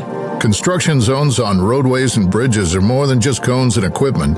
They're the workplace for thousands of dedicated union laborers. Everybody has a family that they need to get back home to, so please just pay attention to us out here while we're working. We all have family, and I know it's a pain in the ass, but we're trying to make the roads better for y'all. We're doing this for everyone. We're hardworking Hoosiers, just like you, and we all want to make it home safely. People would just take a couple seconds to pay attention. Be aware of where we're at, where the cone zones are at. We're all in this together, and we're all just trying to be safe. This is Brian Short, Business Manager for the Indiana Laborers District Council. Everyone deserves a safe place to work. Do your part in the cone zone. Slow down, save a life. We're all in this together. A message from Laborers International Union of North America and affiliated locals. For over 140 years, the Central Midwest Carpenters have built our communities in Northwest Indiana. Are you ready to join the effort? We have long-term work, competitive pay, and the best benefits in the industry. We pride ourselves on innovative training and commitment to worksite safety. Earn as you learn as an apprentice. A solid career built on a solid legacy. For more info, go to carpenters.com. All right, folks, we're back. And again, I know a few people were a little frustrated this morning calling in because we're having a problem with the phone lines. They're fixed, working great. Steve called in all the way from Points West. Jed, of course, called in for his telephonic roast, which he deserves. So 845-1100, we can take your calls now. I do want to point out at 8 o'clock, we have the 100 Club of Illinois, which exists to support the families of first responders who have been lost in the line of duty, honor the legacies of the fallen, and support the needs of active duty first responders. So that'll be at 8 o'clock. We have some guests. Otherwise, the lines are now open, so give us a call at 845-1100. We've talked about just about everything. Safety Steve Stanek just called in and actually said that they're using drones to deliver packages out in the deserts in New Mexico and those areas. Can you imagine using drones, though, to deliver packages in Northwest Indiana? And I've just got to laugh again. I have a new product for Crazy Kaplan to sell, the Drone Defender system. It'd be a couple of tubes, and you set up a 1.5-inch titanium shell and take down the drone. I'm just joking, but it to me, it just doesn't seem real likely that you're going to be able to do drone deliveries in Northwest Indiana anytime soon. I could see the drone dropping the package in the wrong yard, and my dogs, for example, being out there thinking it was a toy and tearing it apart. Or better yet, someone like me who's tall walking around and get a little hair trim from the drone as they're delivering the package. So what say you? 845-1100. We also were talking on more serious note about this audit with the Lake County Sheriff's Police Department, and especially targeting Sheriff Martinez. So if you want to weigh in on that, love to take your calls. And again, we'll be here. Do we have an 8:30 show today or not? I didn't check. I don't think so. I think we're here till 9 a.m. So we'll be able to take your calls now through the rest of the morning.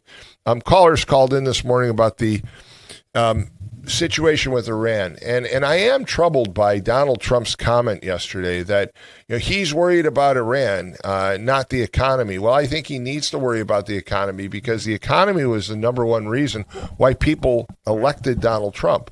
They said, you knew what you were doing pre-COVID with the economy. We trust you. We want you to turn the economy back to where it needs to be. He started off very well talking about bringing new investment into the United States and talked about bringing down the cost of inflation. And he had some success. And then he got in a quagmire with tariffs, followed by the war with Iran, and it's hurting our economy. I mean, you can say what you want. Well, our economy is doing well because the stock market has picked up, and that's true. And people's 401ks are doing well. And then people, you can argue, well, he basically he's grabbed all this investment, and that's true, but investment takes a long time before it comes to fruition. And the jobs report seems to be up. But for day-to-day cost of goods, there is definitely an impact of the high price of fuel. And in addition to the high price of fuel, we've got, we seem to have some real problems with our economy in driving down the cost of goods. People didn't just want if inflation to be held steady, which it is right around 3%. People want inflation to actually be down to zero, and they want to see prices roll back. And you're not seeing that at this point. You go to the supermarket, prices are still up. Everything from soft drinks to orange juice to the price of cereal to canned goods, meat, they're all up right now. Yeah, eggs came down finally from an historical high, but that we knew that was temporary. 845-1100, we've got some callers. Good morning, you're on the air. Hey, good morning, Tom. How are you this morning? Good morning. I'm doing fine. How are you? I'm well. Did Jim finish eating his bagel? You could tell when he called in to test the phone lines that he was still chewing on that second half of it. I can just guarantee it right now. And I think he put too much cream cheese on because you could also tell that his tongue was kind of sticking to the top of his mouth, so it was probably from the cream cheese. But he's in a different room, thankfully. We don't have to watch that. Right, exactly. Or hear him like munching on it while he's on the radio. Oh yeah, I love that. Yeah, I like that sound too. Yeah. So interesting conversation this morning. I mean, there is the economic news. I don't know if you saw the report I texted to you a couple days ago, but the Indiana working poor pay the highest percentage of their payroll for fuel for their vehicles. Yeah. Of all the 50 states right now. I just think, for people who have money in the stock market, things look pretty good, but the working poor in this country, they have it really bad right now. So yeah, I understand like the economic issues here, but I also understand that Trump is doing something that has not been tried before. And I think people think this is all about just Iran getting a nuke, but I think it also has something to do with like sort of eliminating the British empirical banking system around the country. They created checkpoints around the world to like cause spikes in prices of oil. I don't know if you just saw the other day, but Trump was also meeting with the president of Brazil to talk about the price of beef and like how the market for beef cattle has been restricted and prices have gone up through the roof. So I think there's a lot of things that he's working on right now. He's opposed at every turn, but I think in the long term it's going to be more beneficial for the American people. But it remains to be seen. Like, the road to hell is always paved with good intentions, right? Well, I agree with you, Matt. But at the same time, first of all, I think Donald Trump sometimes is his own worst enemy, because you mentioned the meeting with the president of Brazil to drive down the cost of beef. Okay, and Brazil, world's largest beef producer, I believe. He does some really good things, but then the whole conversation is, basically talking about Iran. And when he had the Indiana University football team there the other day, he talked about Iran. And when he had the women in the Oval Office, he talked about Iran. Maybe Donald Trump, who is a master of controlling the message, needs to control the message, because the message right now is it's just too much Iran and not enough everything else. And so maybe you're right. Maybe part of it is he needs to control what he's talking about. But that article that you sent me over the weekend is disturbing, isn't it? I mean, we all think about Indiana being this great state when it controls taxes, yet we tax the hell out of everybody when it comes to fuel.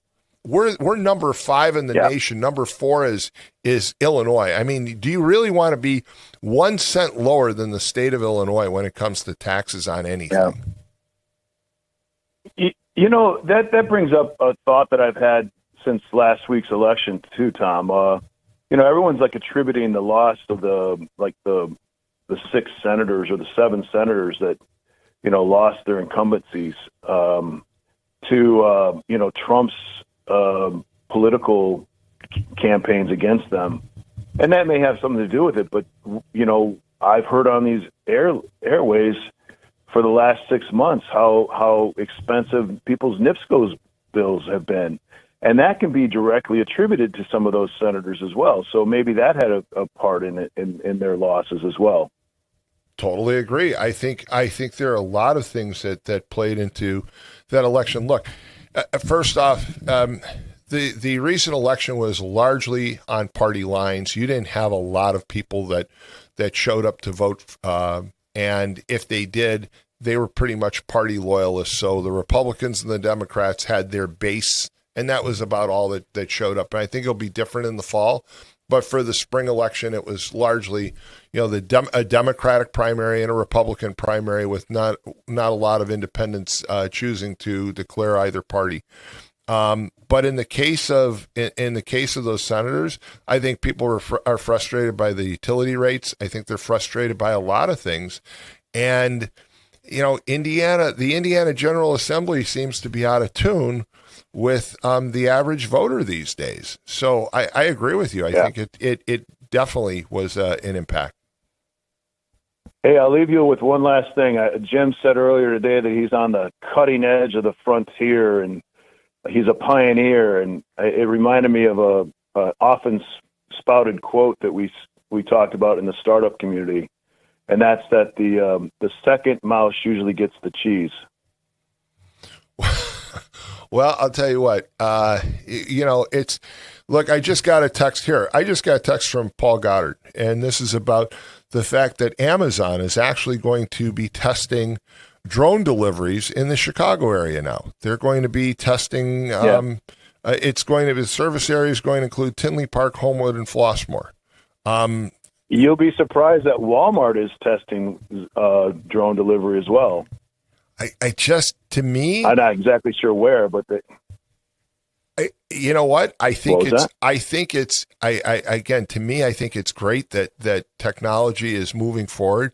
I just don't see drone deliveries as a realistic application in highly densely populated areas. Yeah, I will tell you this. There's a great company out of Houston right now called Zipline. Have you ever heard of it? It's a company that's delivering medical supplies, and it's mostly in rural parts of the world. Like, I know they have a big presence in Africa. They did a lot of their early trials and stuff like that in African communities that were like, that had very few clinics and things like that. But they were actually taking, highly needed medicines and pharmaceuticals and stuff and taking them out via drone. And it worked out spectacularly well for them. And again, I can see the application in certain areas, in rural areas, in desert areas. I think it makes sense. But trying to make drone deliveries in, Whiting, Hammond, Highland, Munster, I think Chuck Poland's right. It's called there's one which is the option, which is the 12 gauge shotgun, and the other one is the drone defender system that Crazy Kaplan's going to sell for the 4th of July. I'm just kidding, Greg. Imagine listen the pirate, sometime, but go ahead. Imagine the piracy opportunities with drone delivery in a region like ours. Like, you'd see people driving around with nets on the top of their car trying to catch those drones. Again, I can just imagine, though, drones dropping the package. It's flying over my yard, for example, and Sophie and Luna are outside for a few minutes and they see the package drop before I do. They're going to think it's a toy, and whatever it is, it's going to be, it's going to be pulled apart by two dogs. And then what I guess I have to pay for it because they're able to show that they delivered it to the jaws of Sophie or Luna, I guess. But I don't know. It certainly is intriguing as a concept and an idea. I just don't see it working in highly densely populated areas, but I could be wrong. Yeah. I've been wrong on a lot of things. So that's why these theses are tested. That's why these theories are tested, Tom. It doesn't work in the real world sometimes. I guess not. Hey, thanks so much for the call. 845-1100. 845-1100 is the number to call. Do we have another caller? No, we do not. So now's a good time to call in. We apologize. We had some technical difficulties this morning.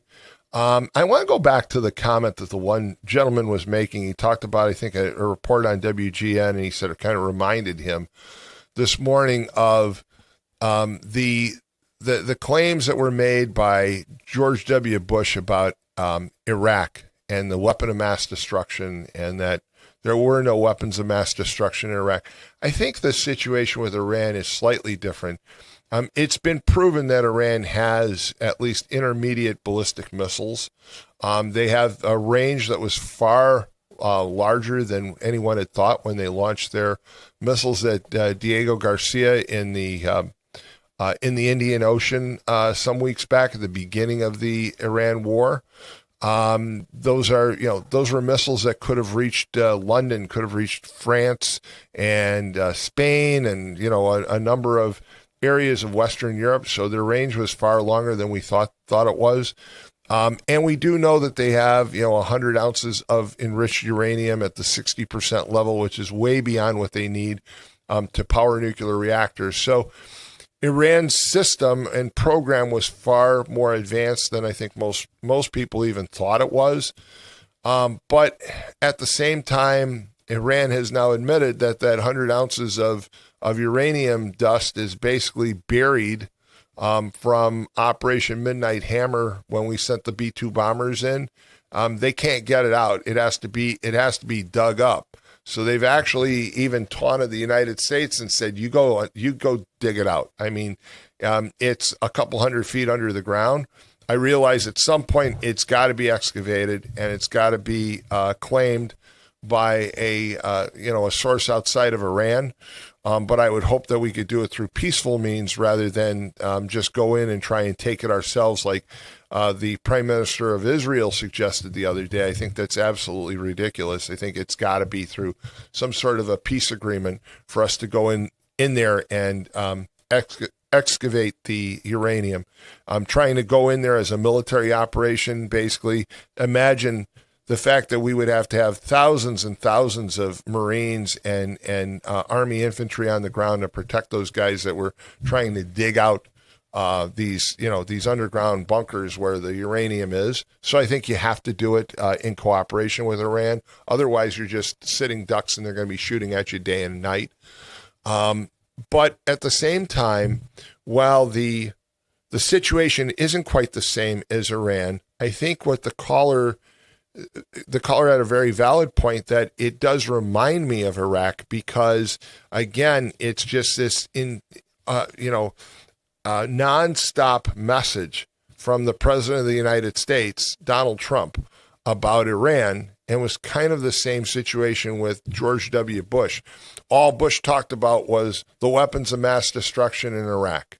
Okay, day in and day out, that's all he talked about. Most of you are certainly able to remember that. It was just 20 years ago. So he kept on talking about Iraq, and now Donald Trump is obsessed with Iran. And I think that's where the problem lies, that we get presidents who become obsessed with one issue, and they forget that they're president of the United States. And the president has to focus on a myriad of issues. There are so many things that this country needs to focus on, not just Iran, that I think Donald Trump is doing a disservice to himself. But I'd love to hear your views on that. 845-1100. He controls the microphone. He certainly is capable and has proven capable of controlling the narrative. So why isn't he controlling the narrative when it comes to what's going on right now? I mean, Mont mentioned, he's met with the president of Brazil to drive down the price of beef, but it doesn't get a lot of coverage. Instead, he talks about Iran, and it's almost like the news media, who is untrustworthy at many, for the most part, when it comes to the national news media. There's a lack of trust by a lot of people. But they keep on badgering Trump about Iran, and he takes the bait. So I'm a little surprised. Again, that's just a take on one of the calls that came in this morning, and one of the subjects we've been talking about. And I'm going to take another look at this post that Paul Goddard sent me, Region News Source, always on top of things, but basically saying that that Amazon is going to launch Prime Air drone deliveries in Chicago's south suburbs in the summer of 2026, operating from a fulfillment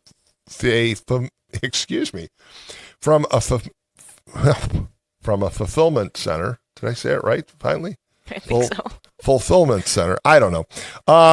In Markham and Matson, and that they'll operate basically a 7-8 mile radius, offering 2-hour delivery for packages under 5 pounds. The additional details, the fulfillment centers, there I said it right this time, are located in Markham and Matson. They'll be able to service areas of Tinley Park, Homewood, and Flossmoor. So I wonder how people react. I mean, if you're driving down I-80 and you see drones flying over with these packages, does it not distract you as you're driving on the highway and cause you to look at the drone, and then all of a sudden you rear end somebody or you drive off the road? To me, it would grab my attention. I mean, when I see certain planes, my wife has to holler at me, "Keep your hands on the wheel. Just keep on looking. I'll tell you what it was. I'll tell you what the noise was," because I get distracted when I want, if I hear a fighter jet, for example, I recognize the sound that it makes, and I'll want to take a look. And my wife is like, "Yeah, pay attention to the road." 845-1100. We've got more callers. Good morning. You're on the air. Yeah, hi, Tom. I thought I'd call back since you got your phones fixed. Yep, we got them working now. On this thing with the Iran war, or whatever you want to call it, if you put your finger on it with the lack of information that's out there, I remember, Colin Powell saying, weapons of mass destruction, Saddam's going to get them any minute, we got to go in there. And then a couple of years later, George Bush is joking around saying, "Let me check under my desk, maybe they're under here." So, and the lack of information that the world and the American people are getting on this whole thing. Do you blame anybody for being so, John? I mean, just not wanting to actually believe anything anymore from what these people say? They lie all the time. Well, that's just it. They do. They lie about everything. They've done it to themselves, as far as I'm concerned. You're right. That's a really good point. One of the problems, one of the lessons we should have learned from George W. Bush was you really can't trust government many times, and you can't trust the news media because the news media was quite complacent in that whole story. How about the fact that yesterday it came out? There's more. In fact, there's some testimony today from a CIA agent that's going to testify before a congressional committee about COVID, about the fact that we knew so much more about the origins of COVID, and that we really knew a lot more than we let on at the time. And to me, that's very disturbing because, we have Anthony Fauci, who has turned into a saint, into a living saint. And the fact is that most likely he helped actually support and fund, the gain of function experiments that went bad in the labs in China. I mean, right. That makes you not want to trust government. It makes you not want to trust the news media. That's for sure. I mean, it's how about using your common sense here? Just after years and years and years of these people lying after one thing or another, why in God's name would you believe anything they tell you? It's like you mentioned COVID, but and the other thing is the journalism's dead. Literally almost, because a lot of journalists have been killed in that area of the world. A lot of them by Israel, as a matter of fact. But anybody that tries to get to the truth on either side is excoriated. I remember when Tucker Carlson went over to talk to Vladimir Putin on the Russian take on the Ukraine war, they practically wanted to run the guy out of his country. Just pull his citizenship and deport him because he had the audacity to go talk to the other side of a war that we don't even know why we're supporting it after all these years. But this is decades and decades of this malarkey that our government, and of course governments all around the world are getting into it now. They just flat out lie. I wouldn't believe these guys if they told me today's Wednesday. I'd check a calendar. Well, it's sad. It's sad because my concern is that lack of trust in government at the federal level and the lack of trust in the news media at the national level is affecting us in our everyday lives. I think when it comes to people, they become so cynical and so lacking in their trust of their fellow man that people don't really want to believe anybody about anything. I mean, I see that. I see it with business. I see where companies don't want to trust their employees when they tell them about a problem, and I see employees who don't want to trust in their employer when their employer is trying to tell them about a new procedure or a change that's coming about. Right. Don't ever let anybody put you down for questioning what these people say because they've richly earned it. I mean, you'd have to be a complete idiot to actually take them at their word anymore, and that goes for government, media, and like you say, pretty much anybody in authority. If we've gotten in our and not just in this country either, but in the entire West. I don't know about the East, what goes on in the second and third world, but what goes on in the developed world, you go to Europe, you go any place, and it's nothing but a pack of lies. You can't believe anything they tell you. It's like, it's a shame it's that way, but the more sophisticated our communications gets in this world, it seems like the more the public is in the dark, and that's done by purpose. No, I appreciate the call, and thank you so much. I agree with you. There's just this lack of trust. It's really they've earned really it, Tom. They've earned the distrust. Yeah, absolutely. Don't ever let them put you down for questioning them. All right, thank you so much. Thanks. 845-1100 is the number to call. We've got more callers. Good morning. You're on the air. Yeah. Hey, let's shift over to diseases. Okay.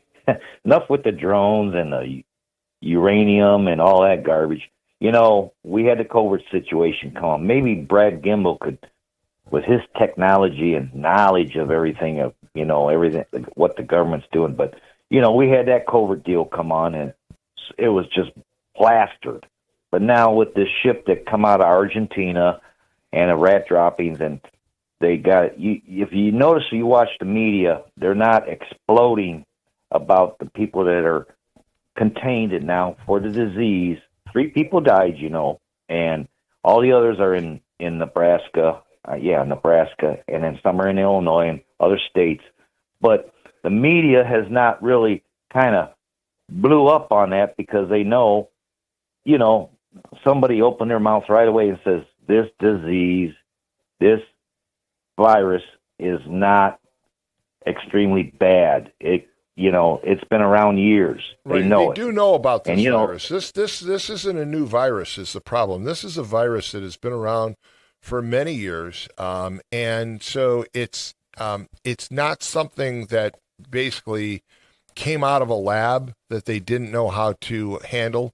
The fact is that it's actually the same virus that led to the death at least of Gene Hackman's wife and possibly Gene Hackman himself.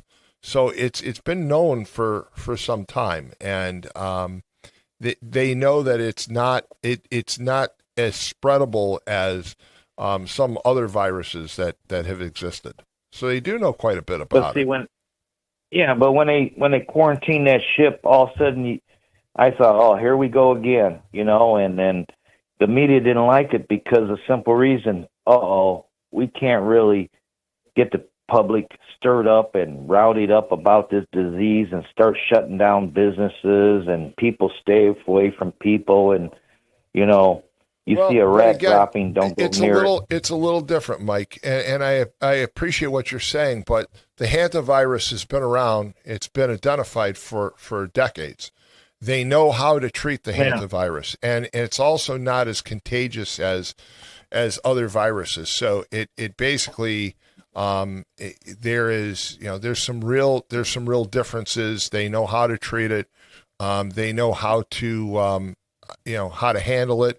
Obviously, I would say that they know how to prevent it, but there are periodic outbreaks. It's basically carried from rodent droppings, and it is an unfortunate set of circumstances. But I really don't think that people should jump to the conclusion that this is going to become another COVID by any means, because it's not. It's just like when you get a cold or a flu, you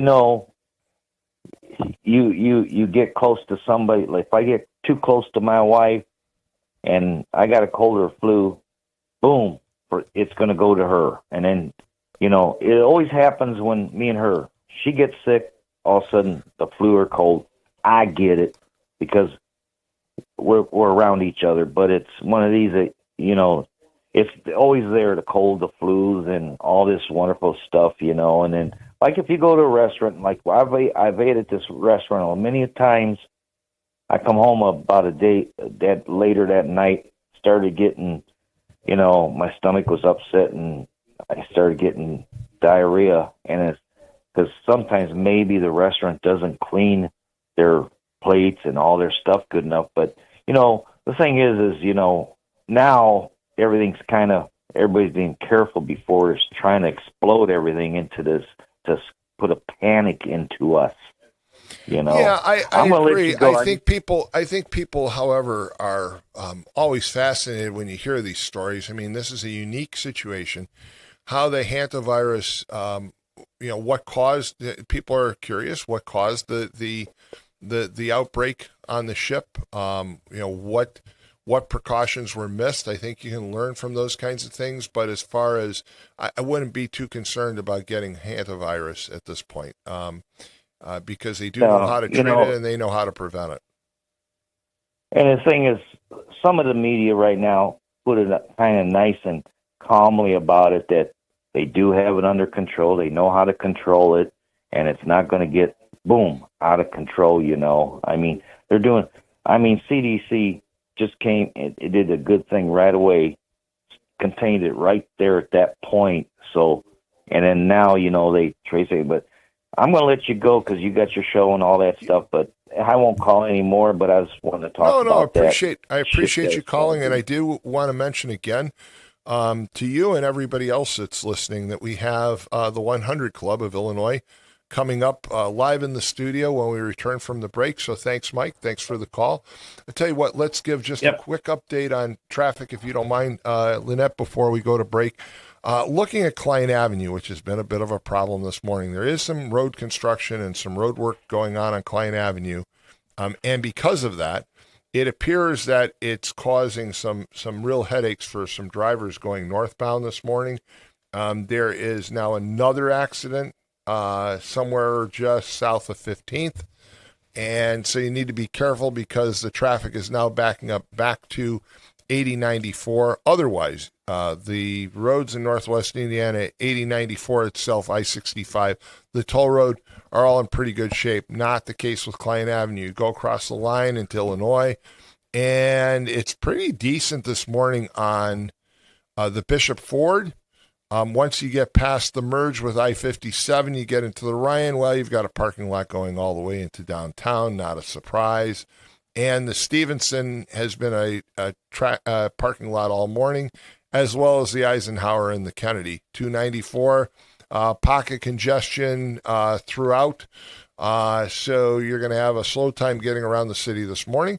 When we come back, again, the 100 Club of Illinois, we'll be right back. You're listening to Tom Dabertin on WJLB 1230 AM, 104.7 FM. We'll be right back.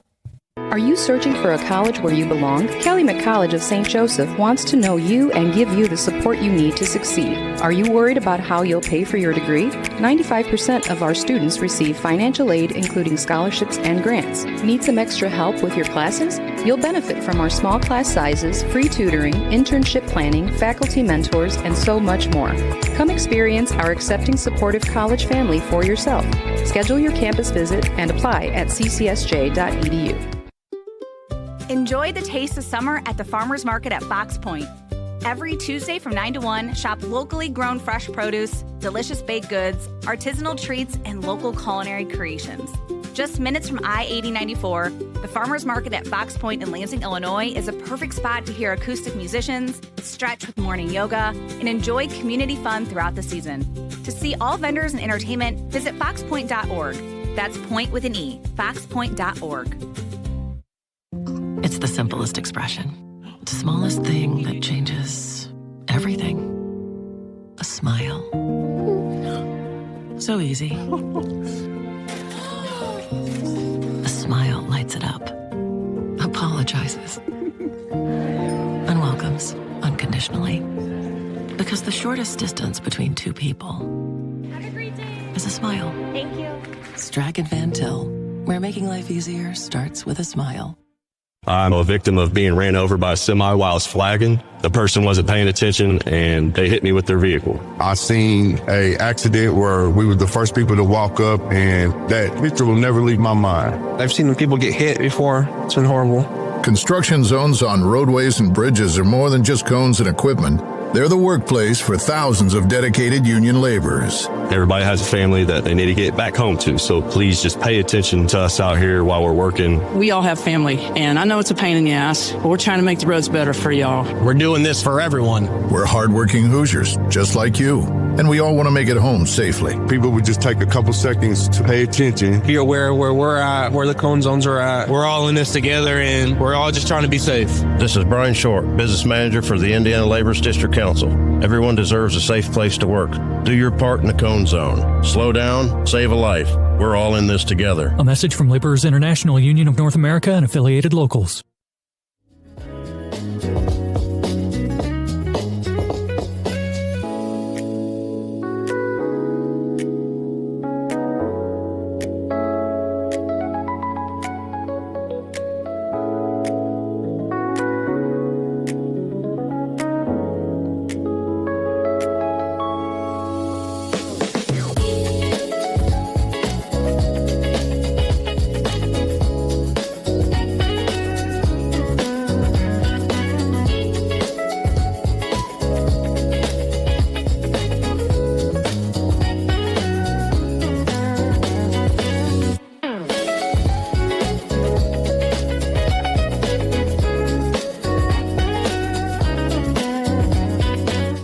All right, we're back, and we have some guests in the studio this morning. And now the sound is way up.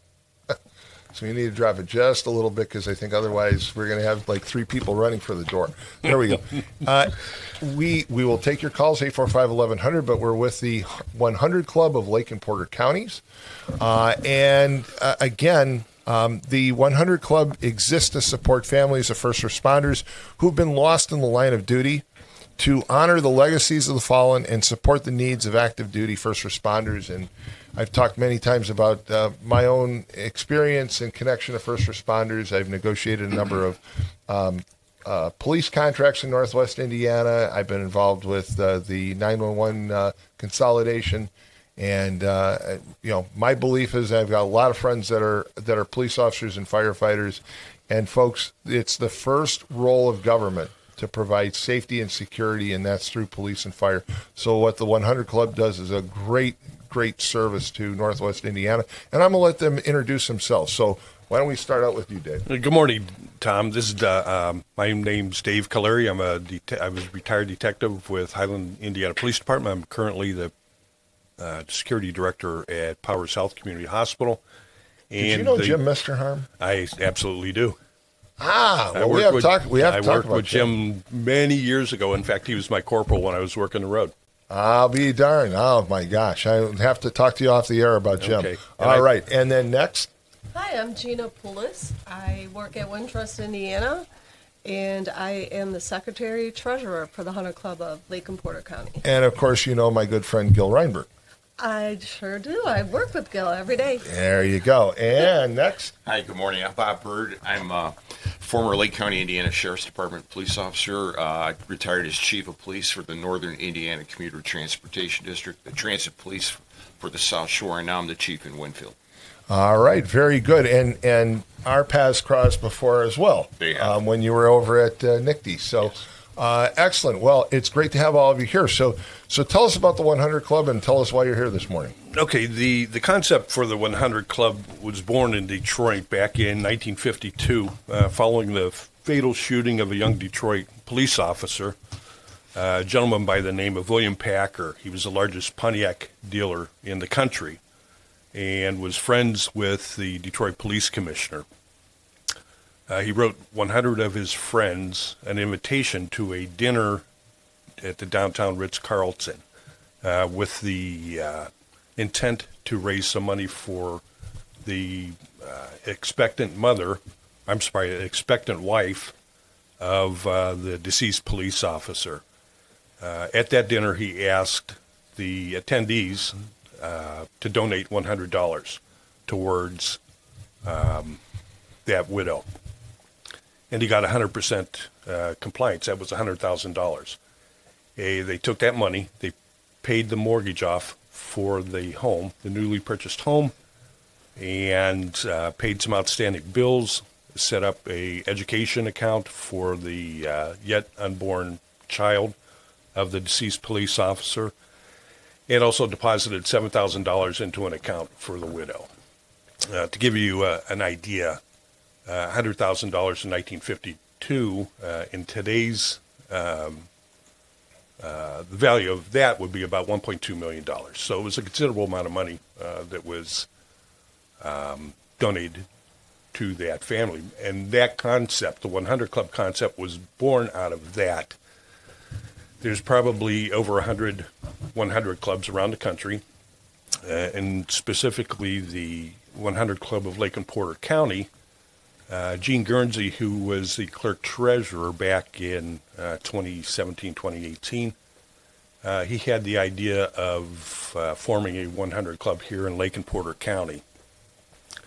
And that's probably due to the fact that Maryville PD, Gene was a retired deputy chief, lost Nick Schultz in 2014 in the line of duty.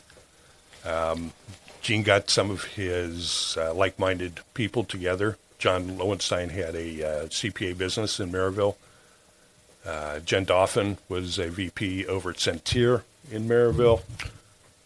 Josh Wyant was a firefighter, career firefighter.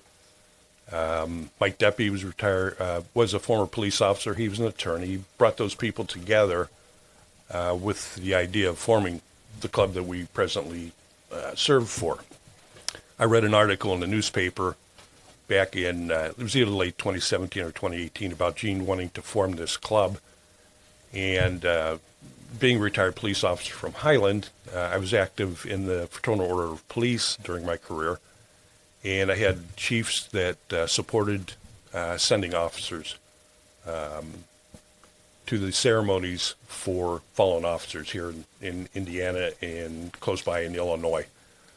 And this was something that was near and dear to my heart. I called Gene constantly about getting involved for about a week, and he said, well, you know what, just come to the meeting tonight. We initially told me, I think we have our board put together, but then he invited me, and I was accepted as a board member, and that's how I became involved with here in Lake and Porter, our Hunter Club here in Lake and Porter County. So again, for listeners, we have the 100 Club of Lake and Porter Counties. Basically, it's dedicated to supporting the families that are the families of fallen officers, first responders in Lake and Porter County, and do a lot of good things. And we've talked before on this radio station. One of the kind of unified beliefs and feelings on with callers is we support law enforcement in Northwest Indiana. We support fire. We support first responders, which is nice because we have a lot of different opinions, but it seems like we're unified on one thing, and that might be it, which is pretty unique in Northwest Indiana to be unified on anything. So this is a great organization, and tell us about some of the activities that are coming up, because people often say, okay, it sounds like a great group. What's going on? What are they doing specifically? Because you do more than obviously the ultimate goal is to support the fallen officer families, but tell us about some of the activities that are coming up. So one of the biggest events that we attend is the National Night Out. We attend the one in Munster, which is, I believe, the biggest in the nation. And we will be there August. That's one of our biggest, but we also do a lot of local events. We have the Lake County Sheriff's Police Memorial coming up on May 22nd. We will be there. We attend like FOP, car shows, whatever is first responder related, you'll find us there. Very good. And, maybe... Robert, if you can jump in and tell us, this time of the year, we're coming up on Memorial Day. It coincides with, I forget the name now, but is it National Law Enforcement Week, something like that? It is, very much that. And that's when all the law enforcement groups from around the country meet in Washington, D.C. at the National Law Enforcement Memorial. And they recognize the fallen police officers. We know that just last week in Chicago, they had the the Chicago Police had their St. Jude, or 94th annual St. Jude Memorial March down Michigan Avenue. So every police departments around the country are all engaging in those programs. We have an upcoming event with a former partner of mine when I was with the Sheriff's Department, Sergeant Bill Patterson, who was killed in the line of duty during a crash. There was a pursuit of two escapee juveniles from a detention facility in another county, and they were in a stolen vehicle, and they crashed at US 30 and Randolph Street, which is now Maryville. And so Bill tragically lost his life in that crash, as did one of the juveniles in that crash. But they're renaming the highway as part of that recognition of Bill and his sacrifice, and we plan on being there to participate in that. And, for civilians, for those of us that haven't been in law enforcement or haven't been firefighters or, haven't been first responders, it's sometimes hard for us to realize that, there are individuals like yourselves who basically got up every morning, put your uniforms on, and went out and protected the rest of us. And the fact that you did that, and you deserve our appreciation and our respect, but especially those who don't come back. Okay, they leave in the morning and they figure they're going to work and they're going to be back, or they leave to do a 24-hour stint with a professional firefighter department, and they don't come back. And there are some inherent dangers in every job.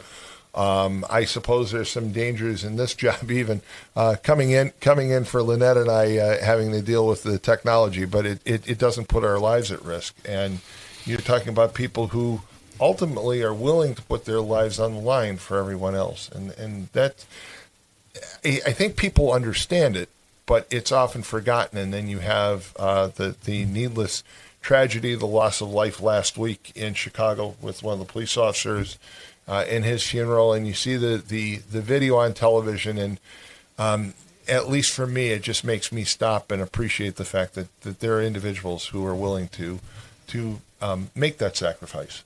And so the 100 Club helps draw home, the very fact that there are individuals who have lost their lives. And as you said, it's not just through, being shot at. Okay, it's through a lot of other things. It can be a traffic accident. It can be, if you're a firefighter, it can be falling through a roof. It can be just being in the wrong place at the wrong time. And there's so many ways that those individuals who are there for our benefit and our safety and security can tragically lose their lives. And your organization helps remind us of that. Right, it does. And you referenced National Police Week. This is something that's been going on since President Kennedy. Actually, Congress put something together, and it was signed into law by President Kennedy in 1962. And it was to recognize the sacrifices and those that were killed in the line of duty, as well as those that serve daily and are able to go home at the end of the day. National Police or Peace Officers Memorial Day was appointed or designated on May 15th, and it's been recognized ever since. And during Police Week, you may have anywhere from historically 24 to 40,000 people in Washington, D.C. that are descending there to recognize those sacrifices. This year, there are 109 officers' names that are going to be placed on the granite walls at Judiciary Square, where the National Law Enforcement Memorial is, and 2 of those are from Indiana.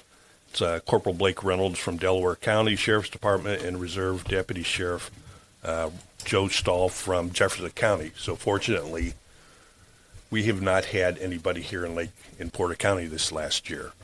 But 109 individuals basically lost their life in the line of duty, is what you're saying. Serving their community, that's correct. It's really tragic. It really is, because again, I'm dismayed by people who will call in periodically. Get somebody who'll say, well, maybe we don't need to defund the police, but maybe we don't need to spend all the money that we spend on police. And my point always is, really, show me where. Mm-hmm. Show me where. Show me. And the same is true with fire departments. They'll say, well, I see firefighters sitting around. It's like, yes, and they're like, yeah, well, they just sit around. I'm like, what do you want them to do? I mean, they're sitting around waiting for an emergency call. That's why they're there. But again, keeping it positive. There's lots of ways to donate, and maybe, Paula, you want to talk about that for a bit? Well, the most important part that I need to bring up is that our board is not compensated at all.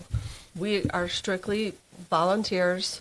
We all have our own lives and jobs and things like that. So we are not compensated. Every single dime that we raise goes towards any family that needs it in Lake and Porter County.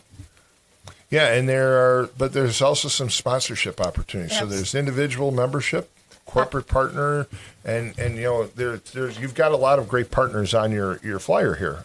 You've got a lot of great organizations that are supporting you, but you can always use more. You can do, the more you're able to do depends largely on the funds you're able to raise, right? Absolutely. So if somebody wants to give, if somebody wants to donate, and be involved, how do they do that? Somebody want to take that?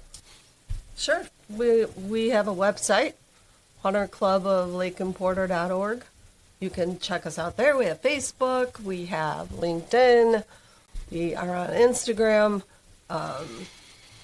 And we also have a QR code on our website if you want to. We have T-shirts, challenge coins, and individual sponsorships as well. Yeah, again, it's an opportunity to give back.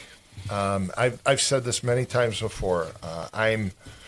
I believe very strongly in supporting not-for-profit organizations. I also caution listeners a lot of times to be careful on not giving to national organizations. My point is your dollars go a lot farther and have a more significant impact when they're given to local organizations. So if you give to the 100 Club of Lake and Porter Counties, that money is going to go directly to the communities that it serves, and it's going to benefit the people around you. And not to say that there aren't other organizations that are worthy of that support, but giving local has some real value. And this is a great organization. You've got some great partners. I see Tech Credit Union, for example, is on there. And I'll just mention Tech Credit Union before I forget. John Wilkening, who was supposed to be on last week, wasn't able to be on due to a family commitment. He's going to come on June 3rd, so we'll get John to talk about Tech Credit Union support of the 100 Club as well. So again, if you're just tuning in, we're talking with the 100 Club of Lake and Porter County. What is the message that you want people that are listening to be left with this morning? Well, I want them to know that we are a membership or supported organization, and Gina's already said that every dime that we get is going to go towards supporting the family of fallen firefighter, fallen police officer, or EMS worker. It's money that we never want to have to write a check for. The last check that we wrote was for Hammond Police Sergeant Tom Sawyer's widow. He passed away after acquiring COVID in the course of his duty, and did not survive that. That was in June of 2021. The impact that had on his wife, it's not a lot of money when you look in the grand scope of things. Currently, we were able to write a $3,000 check. It's not a lot of money, but it helps with some immediate expenses. We would like to increase that amount. I think we have some desire to do some other things with education funds for the children. Generally, it's going to be a young officer that's killed, and they're going to be looking at school expenses further on down the road. There are federal and state benefits, but to go through that application process it's examined with a microscope. They're not going to get that federal and state benefit, a month later. It's going to be a long drawn out process before that's finalized. I want the public to know that, again, we're a membership-supported organization. We're a 501c3 organization, and we appreciate the support that we've received so far from our corporate sponsorships, grants that have been awarded to us, and our, the private citizens that are sending us money. They don't have to commit for a single membership. It's $100 a year with a 10-year commitment. We'll take $10. You don't have to commit to that. We'll accept any donation at all. Well, before we go, I want to ask Gina. You mentioned before you're with Wintrust Bank. How did you're not, in no offense to David or Robert, but they're both in law enforcement. Robert, of course, currently serving as the chief of police in Winfield. David, of course, retired officer from Highland PD. How did you become involved, and why? That's a great question. So I am the daughter of 2 Chicago police officers. Oh, wow. Yes, so my mom and dad both were on the City of Chicago police force for 30-plus years. And so growing up as a kid, I saw my mom and other police wives form an organization called the Chicago Police Wives, Concerned Police Wives of Chicago. they formed this organization where other police wives would visit the home of a fallen officer with food, money they raised from other police families and businesses, and go the next day and support that family. So I had a feeling there was some first-hand relationship, and I wanted people to know what that was. And again, I think it's wonderful. I think it's a great organization. Again, give the website someone on how, if somebody wants to donate, how do they do that? You can check us out on Facebook, Instagram, our website, hunterclublakeinporter.org, LinkedIn, and you can call any one of us. Our phone number's listed, our email's there. We answer calls, Facebook messages, emails, however you want to get a hold of us. Again, great organization, folks. We talk about organizations in Northwest Indiana. There are lots of good ones, but this one really hits home when you think about, as David just described, an officer that, there are other programs and there are other funds that might get to that officer's family at some point, but the 100 Club can be there very quickly. Right. And they can be very immediate trying to address some of the expenses and some of the hardships that occur when you lose a loved one in the line of duty. So this is a great organization to consider. And again, Robert, give you the chance to give the closing comments. So what would you like to say? Well, Tom, thanks again for having us on. We appreciate it. Although this is Law Enforcement Memorial Week, and we're talking about the 100 Club and what we do, I just want to reiterate that our brothers and sisters in the fire service and the paramedics, EMTs, they're equals with us on this.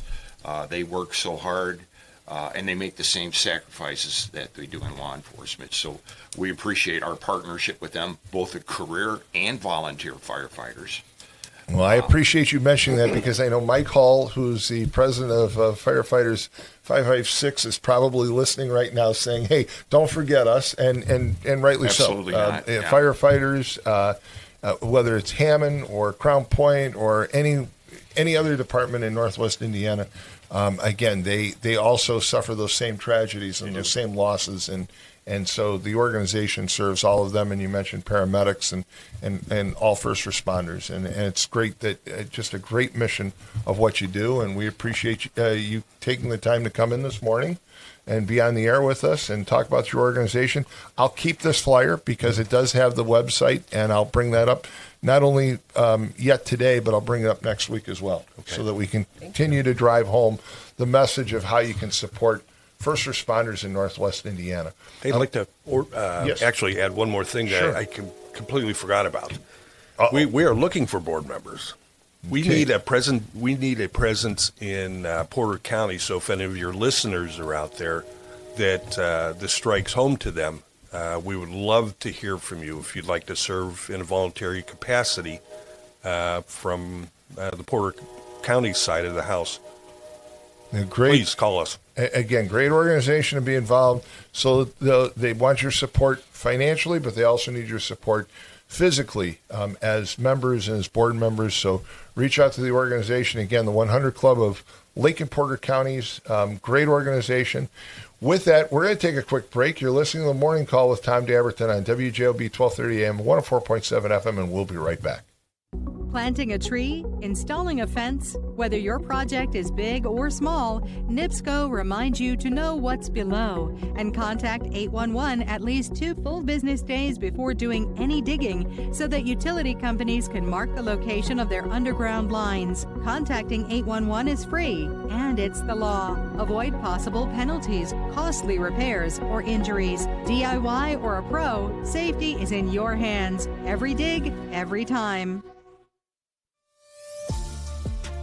If you're thinking of finishing your basement, installing outdoor security cameras, or your business has plans to break ground on a new project in 2024, Powering Indiana, Lake County is your source for the region's best electricians. With IBEW, Local 697 electricians, you're choosing the highest level of safety and reliability. Visit poweringindiana.org today and ensure your project is in the hands of skilled professionals. I'm a victim of being ran over by a semi while I was flagging. The person wasn't paying attention and they hit me with their vehicle. I seen a accident where we were the first people to walk up, and that picture will never leave my mind. I've seen people get hit before. It's been horrible. Construction zones on roadways and bridges are more than just cones and equipment. They're the workplace for thousands of dedicated union laborers. Everybody has a family that they need to get back home to, so please just pay attention to us out here while we're working. We all have family, and I know it's a pain in the ass, but we're trying to make the roads better for y'all. We're doing this for everyone. We're hardworking Hoosiers, just like you. And we all want to make it home safely. People would just take a couple seconds to pay attention. Be aware of where we're at, where the cone zones are at. We're all in this together, and we're all just trying to be safe. This is Brian Short, Business Manager for the Indiana Laborers District Council. Everyone deserves a safe place to work. Do your part in the cone zone. Slow down, save a life. We're all in this together. A message from Laborers International Union of North America and affiliated locals. Tech Credit Union supports the essential role of union labor in building strong communities. That's why we offer hassle-free banking, financial empowerment, and a commitment to your success. Save for the future, handle life's challenges, and trust a partner that stands by hardworking union members. Tech Credit Union, the better option for you and your money. Visit techcu.org or call 800-276-8324. Tech Credit Union, supporting union families every step of the way.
So, I realized something. When you have all four mics on at the same time, there's a little bit of a bleed over back into the headset, into each microphone, and it makes the headset that much louder.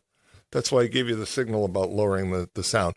Hey, anyway, you're listening to The Morning Call with Tom Dabertin. We're headed into the last half hour. 845-1100. We did have some problems with the phone lines this morning. And we had a little fun with Jed Didolo in fixing the problem. Chuck Pullen came in, was able to move around some wires and get things working right away. So 845-1100 is the number to call if you want to talk to us. And we have a caller, so let's go right to that caller. Good morning.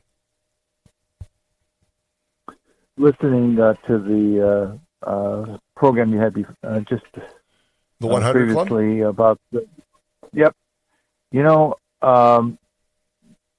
This goes back to the Persian Gulf War 1. And I remember they were interviewing a group of Army reservists who, in real life, were police officers in Chicago. Mm-hmm. And they were asked, how do you feel about being in this war zone kind of thing? And they just laughed and they said, actually, we feel safer here than being out in the street in uniform in Chicago.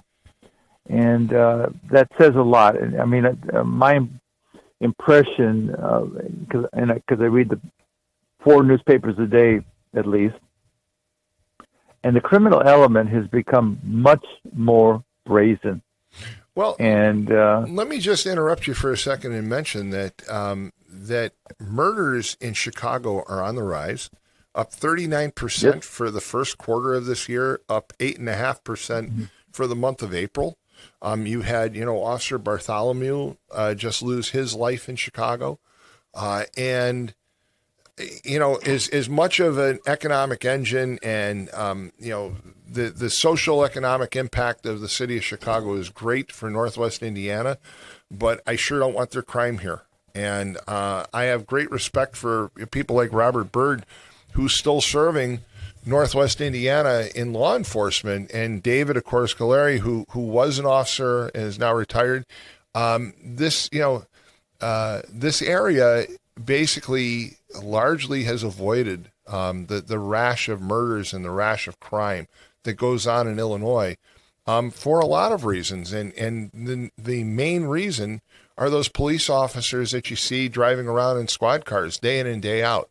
Their dedication to making sure that this area stays safe. It doesn't happen by happenstance. It really doesn't. And I've got to give a shout out to the prosecutors and the judges and everybody else. We take a different perspective and a different approach to law enforcement in Northwest Indiana than they do across the line in Illinois. And I think it speaks volumes to the safety and security that we have here. You know, we've had, I kid Dave Hine when he comes on with the Town of Dyer show, but you know, Dave was a police officer for many years and the chief of police. Now he's a town manager. And he said before, you know, it doesn't just happen by accident. It's the dedication. And when you look at Northwest Indiana and you even look at fires and some of the tragedies we have accidents and people, we have some real nitwits that drive because they see a fire engine blocking traffic and then they go around it. I saw an accident on Sunday in Whiting Robertsdale, and you know, people were trying to go around the police and fire who were attending to an accident on northbound Indianapolis Boulevard. You can't be in that much of a hurry that you can't heed the advice of police and fire when there's an accident. Slow down, okay? Take a moment, take a detour, whatever the case may be, but don't sit there and honk your horn or try and go in the other lane to get around that accident. It's unnecessary, and you're putting a lot of lives at risk. Those firefighters pull up in that engine, and they're there basically to serve as a barrier because the paramedics are you know, trying to save someone's life, and they're trying to extricate somebody out of a car. We do a great job, but we're not perfect when it comes to the appreciation of law enforcement and first responders. Not only slow down, but pull over. Give them all the space necessary, and particularly if it's the police. I want to.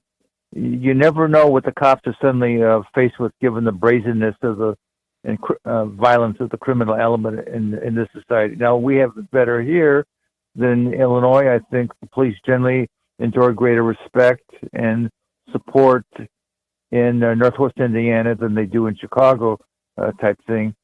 But there's an element that have bad attitudes. I mean, they disrespect the cops, and that includes politicians in the Democrat Party. I mean, who are the Republicans out there saying, let's defund the cops? No, that's Democrats. And you were talking early this morning about the attitude toward police in Los Angeles. And but in the Bartholomew case here in Chicago, I mean, a policeman was shot in a hospital, for goodness sakes. And the Democrats like to talk about, well, did they de-escalate it? Well, the guy whipped out a gun and shot two cops, one dead, one fighting for his life.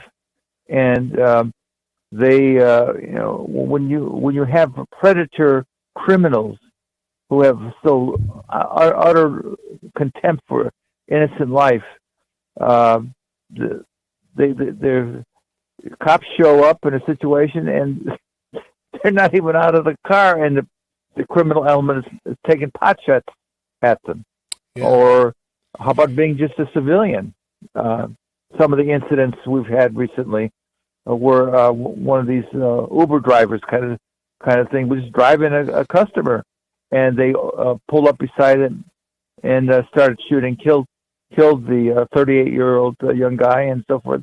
I mean, it's just disgraceful, which is why I don't go to Chicago, because the cops are doing the best they can. But when you have Democrats as prosecutors and judges in Chicago, I mean, the attitude toward career criminals. I mean, when I worked in Chicago for over 40 years, got to know cops. and they just shake their head. I mean, just guys with police records, 20, 30, 40 arrests and no convictions, and the experience they have to. Yep. There are a lot of brazen criminals, and I, there's part of me that says that when they show, for example, they'll show body camera footage on television of the split second action that a police officer has to take. And right. I think sometimes that it's good for people to see that perspective and understand that perspective, because police officers are human beings, and they're forced into making these decisions in just a second's time or less. At the same time, what I've been told is that some of that footage also has made us a little less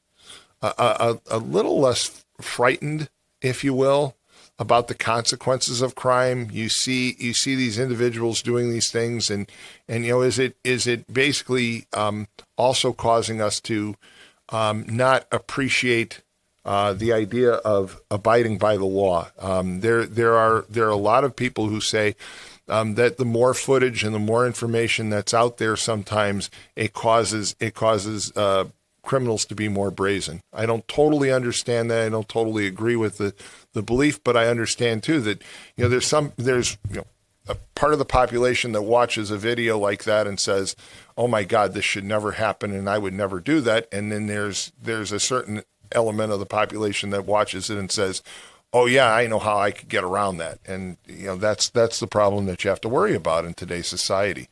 There's always been a criminal element, right? I mean, there's always been people that have tried to figure a way to get something that doesn't belong to them, or do something that isn't permitted by law. There's always going to be a criminal element. There always pretty much was in modern society. But you want to minimize the number of instances. And Gina this morning, she mentioned the fact that she came from she grew up in a family of police officers in Chicago, and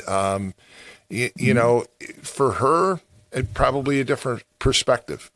Even though she wasn't in law enforcement herself, it's a different perspective, because she knows what it's like firsthand to have that loved one leave in the morning and not know if they're going to come back or not. And for Robert and David, I mean, they served. Robert, of course, still does serve this area, and I have terrific respect for people that serve in law enforcement. I also have terrific respect for people who serve as firefighters. I mean, the idea, Walt, that I'm going to run into a building that's on fire, that's collapsing, that's so dangerous that the fumes could kill me, and I'm going to run in there and see if they're, make sure that everybody's out, and then put that fire out and keep it from spreading to neighboring properties. That's a pretty daunting challenge when you think about it. I mean, again, I had somebody who said to me one day, "Oh, well, firefighters largely spend their career sitting around." And it's like, really? Because the times that they get called, everybody else is running away from that event, and they're running into it.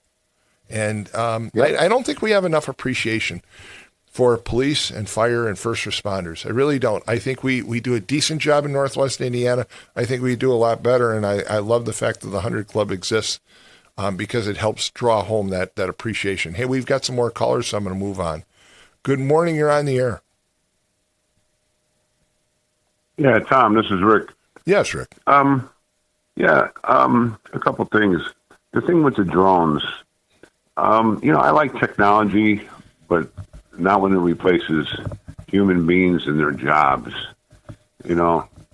Flossmoor is a nice place to start that program. I used to work for a guy a long time ago. He used to have the third largest house in Flossmoor. Flossmoor is a very beautiful community. Mm-hmm. And as far as those cops getting shot,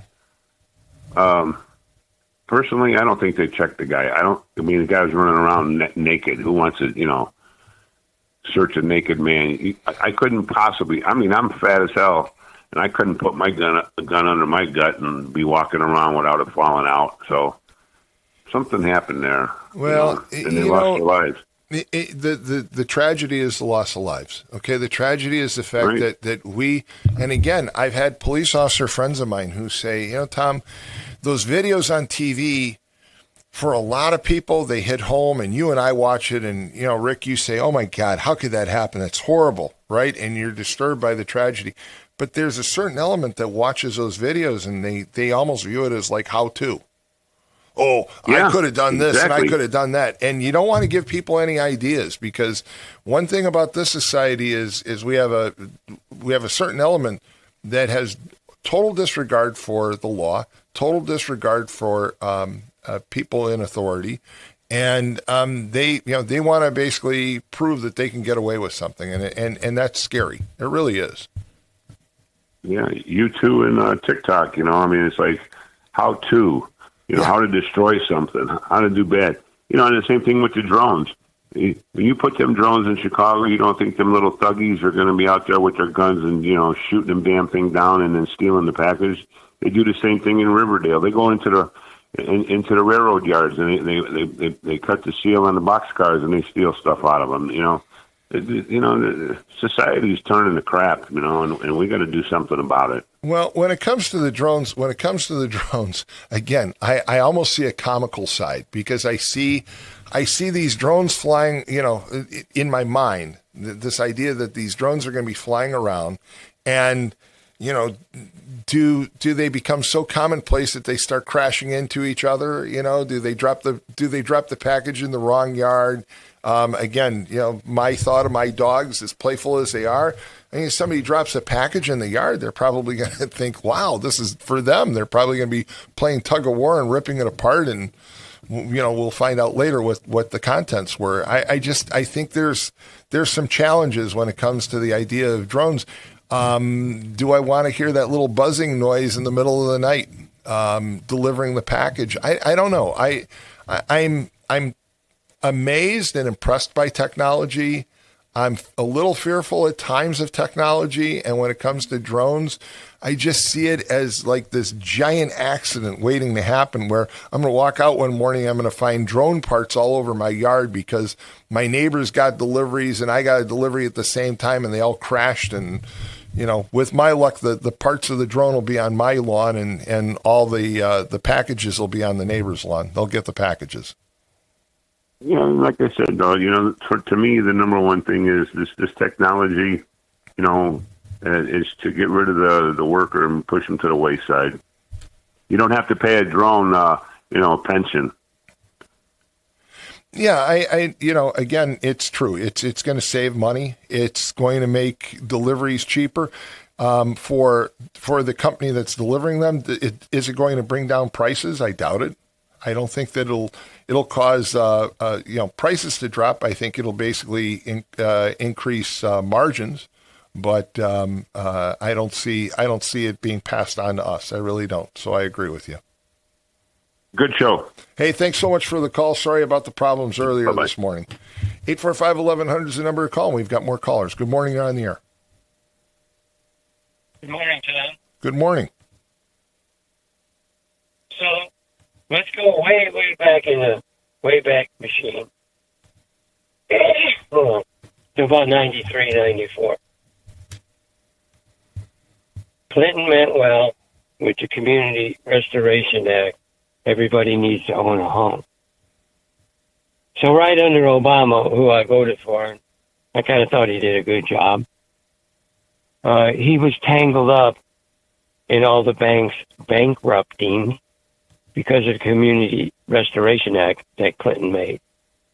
And Clinton himself said that if he was president, he would have probably throttled the program down, or he would have stopped it. So Obama spent his whole term, and he got Chrysler back on their feet, Plymouth Dodge, he got GM back on their feet. So I read a post, and I'm not picking on nobody here. I just think he needs to be informed, and he forgot history. I read a post about Mervyn, that he wants to up the HUD program so everybody can own a home.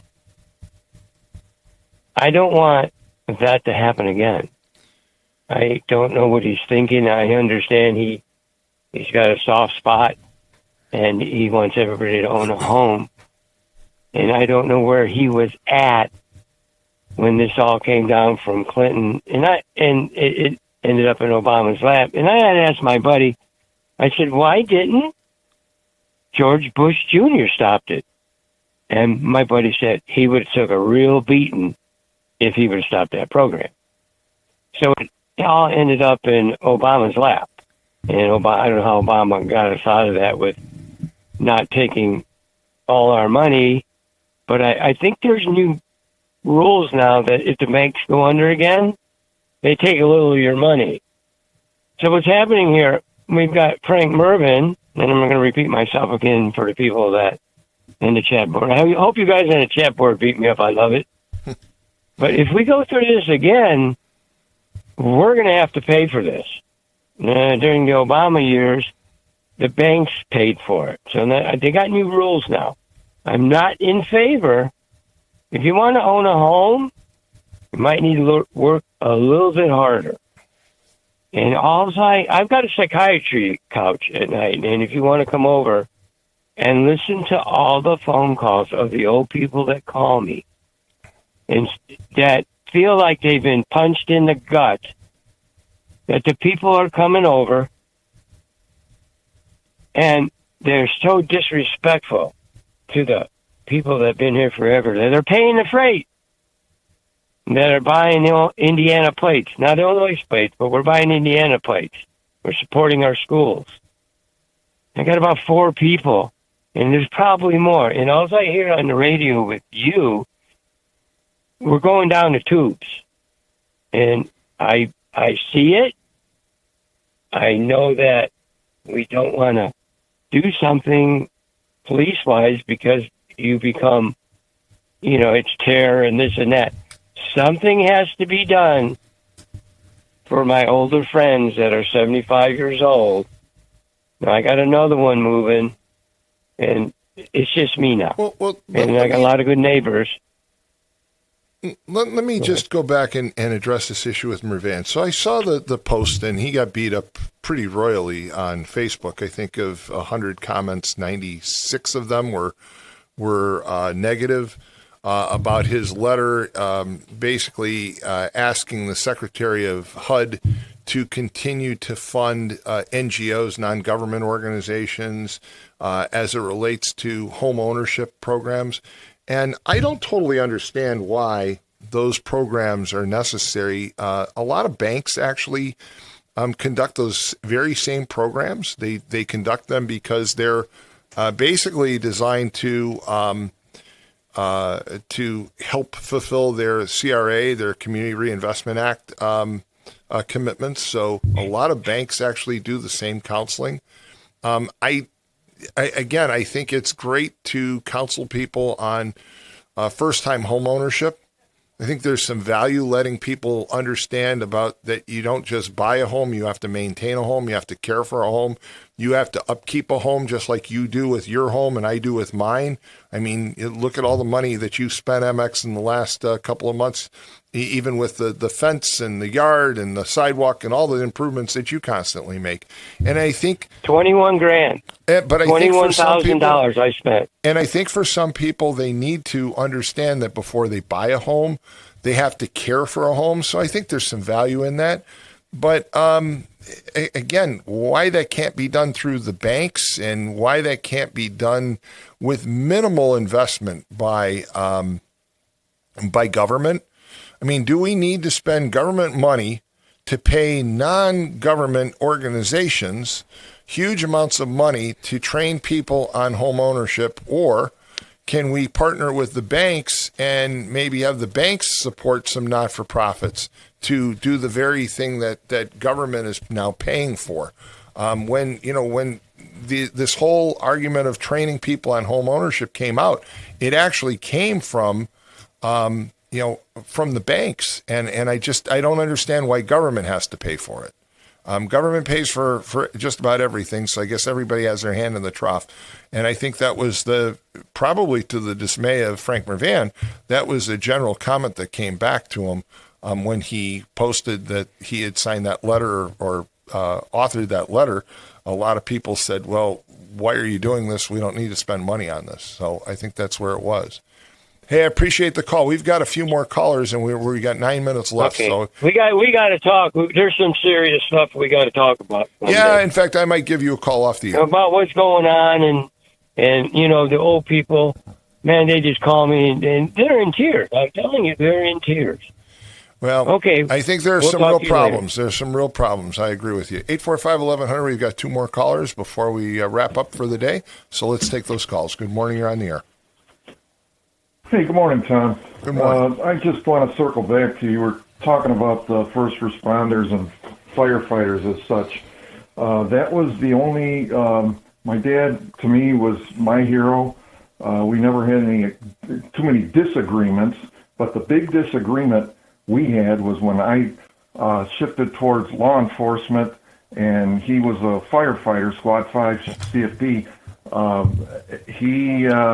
Literally, yeah, we went round and round about that. He did not want me to. He wanted me to be a smoke eater, as he said. But I'm digressing to a lot of your same callers call in and politicize everything. And Jed and I have gone round and round over the years.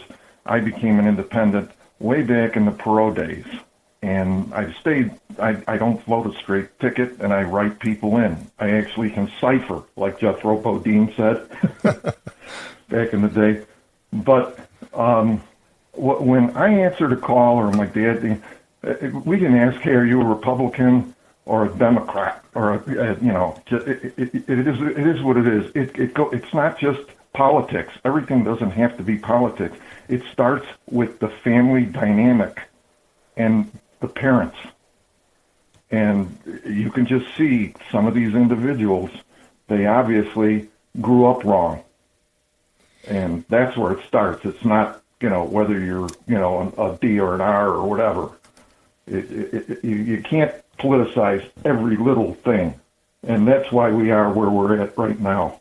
Oh, I agree with you. I think, once again, we have a tendency, we become somewhat jaundiced by the news. We've become insulated, and we've also lost the ability to have differences, and have differences that don't spill over into violence as society. We're so self-righteous. We believe we know all the answers and nobody else knows anything, that it's just tough these days. Absolutely. Exactly. And that's what got us into Iran, because someone thinks they know everything. And now we're spending billions of dollars a day, and it's costing each and every one of us. And this isn't going to go away. And I know people that are in the carrier battle groups, and a lot of things are being said. We have made this out to be that this was going to be the short incursion, and it's not. And it's dragging on, and it's dragging down the economy, and it's taking away from a lot of other priorities that need to be just that, priorities of this administration. And I think I just don't think that he realizes the error of his ways right now, because he just keeps on talking about anything and everything. As the one caller said this morning, he gets on television yesterday and they ask him about the economy, and he says, my priority is Iran. Okay, but the American people would disagree with you on that, and I think he needs to get back to where his priorities need to be. So I do appreciate the call. And that whole area, in my humble estimation, that never could be controlled. It can only be contained. And we just open up a can of worms. Well, and we're going to pay the price. You know what? There might be some change that's going on in the Middle East. There might be a more liberalization of views, but their views, no matter what, are not going to be the same as Western views. They just aren't. Okay, there's a whole fundamental difference in the way they view things, including the way they view women and the way they view just everything. And so we also fail miserably as a nation when we try to do nation building and we try to impose our way on others. And I'm still struck by the story that I've told before about Hillary Clinton. When she was first lady, she went to a conference, and it was on women's rights in the workplace, and it was held somewhere in Europe. I believe it was in Italy. And she said that she was shocked at first by the response of Middle Eastern nations, and they said, well, women aren't even allowed to work. And then when she started talking about American values of women in the workplace, which I totally support, by the way, but she said how difficult it was for her to even win any argument with some of our European allies. That, when she said, look, sexual harassment is wrong, and they said, well, what's wrong with sexual harassment? And these were European countries. And we forget sometimes that our values in the United States are different than everybody else's. And when we try and impose them on others, we don't have very good positive results. And I think that we're mistaken. The Trump administration is mistaken when he thinks that he's going to solve the world's problems, especially in the Middle East. That it's as simple as it is. I mean, it's possible, but it's a complicated system, and I don't think he totally understands that. Exactly, and you just mentioned about sexual harassment. Unfortunately, we still have the Epstein files that were not given to us that we were promised. We saw them on Bondi's desk. Where are they? Well, right now, I will say this much. They're spending a lot of time and energy redacting them. Well, I will say this much. Everything I've seen so far leads me to believe that Trump basically trumped everybody on that one. Trump knew that his name wasn't in those files. His name's in the files. He is not named. He was named by some of the very individuals that Epstein took advantage of, and they said Trump was pretty clean. And I think Trump basically used that one to undermine a lot of Democrats. But hey, I've got to move on. We got one last call, and we've got to. Oh no, we don't. So we can. No, we can go ahead. We can. Again, I'm bothered by the Epstein files, but I don't think they exposed Donald Trump. If we were promised them, why don't we get them, and why are they still redacting them? Because I'll tell you why. I'll tell you why. Because I think that there is a lot of information exposing a lot of individuals who probably are very prominent, not necessarily in politics. I think the Bill Clintons and people like that have been exposed, and any information about Donald Trump has been released. But I think the problem is that Epstein had a lot of relationships with a lot of very powerful business people in this country, and those business people give millions of dollars to both political parties, and they're making it very clear that they want those political parties to shield them and defend them.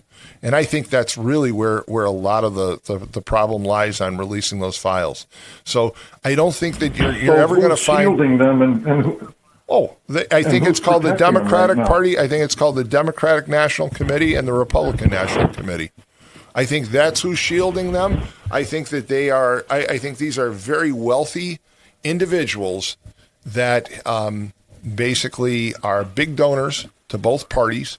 And if you ever look, some of the big donors actually aren't always just to one party; they're to both parties. And I think that those people are being shielded. And I think that the other thing is that the power of the internet.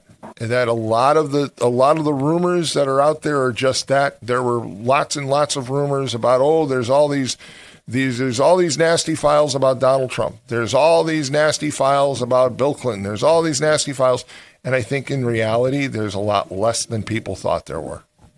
I really do. Well, I would just like to see the point of time where everyone could see these files that were on the desk that we saw, that were told to us that we were going to see. I would like to see them unredacted. Why are they spending so much time and effort? Well, energy? Part of it. What about the victims? Well, part of it is they're pushed aside. But part of it is just that. Part of it is the victims that also have to be protected. I mean, I've mentioned before, I've done hundreds of sexual harassment investigations in my career, and you always want to protect the victim. You don't want to hurt them. And I think that in the case of the Epstein files, there are a lot of innocent individuals that are named, and they're having to remove those names. I understand the redaction, although I agree with you. I think it's taken just way too long. And it just feeds into, again, the belief that you can't trust anybody. I mean, we live in a day and a time where it's really hard to trust anyone, and that's problematic. But with that, I've got to end the call because we are out of time. And I appreciate everybody that's called today. Love to take up the conversation, especially about the Epstein files and some of the things that we've talked about today, especially with the distrust of government. But I also want to point out that next week is the week before Memorial Day, and I want to spend a little time talking about Memorial Day, and especially if I can, I'm going to try and get some of the folks that call in regularly to talk about their service, Walt and many others that call in on a regular basis, and have them share their experiences in the military, because Memorial Day is designed for us to remember those who have served, especially those who have fallen in their service for this nation. So I want to spend some time on that as well. In the meantime, it's now time to say, keep it tuned right here all day, all week to WJOB 1230 AM, 104.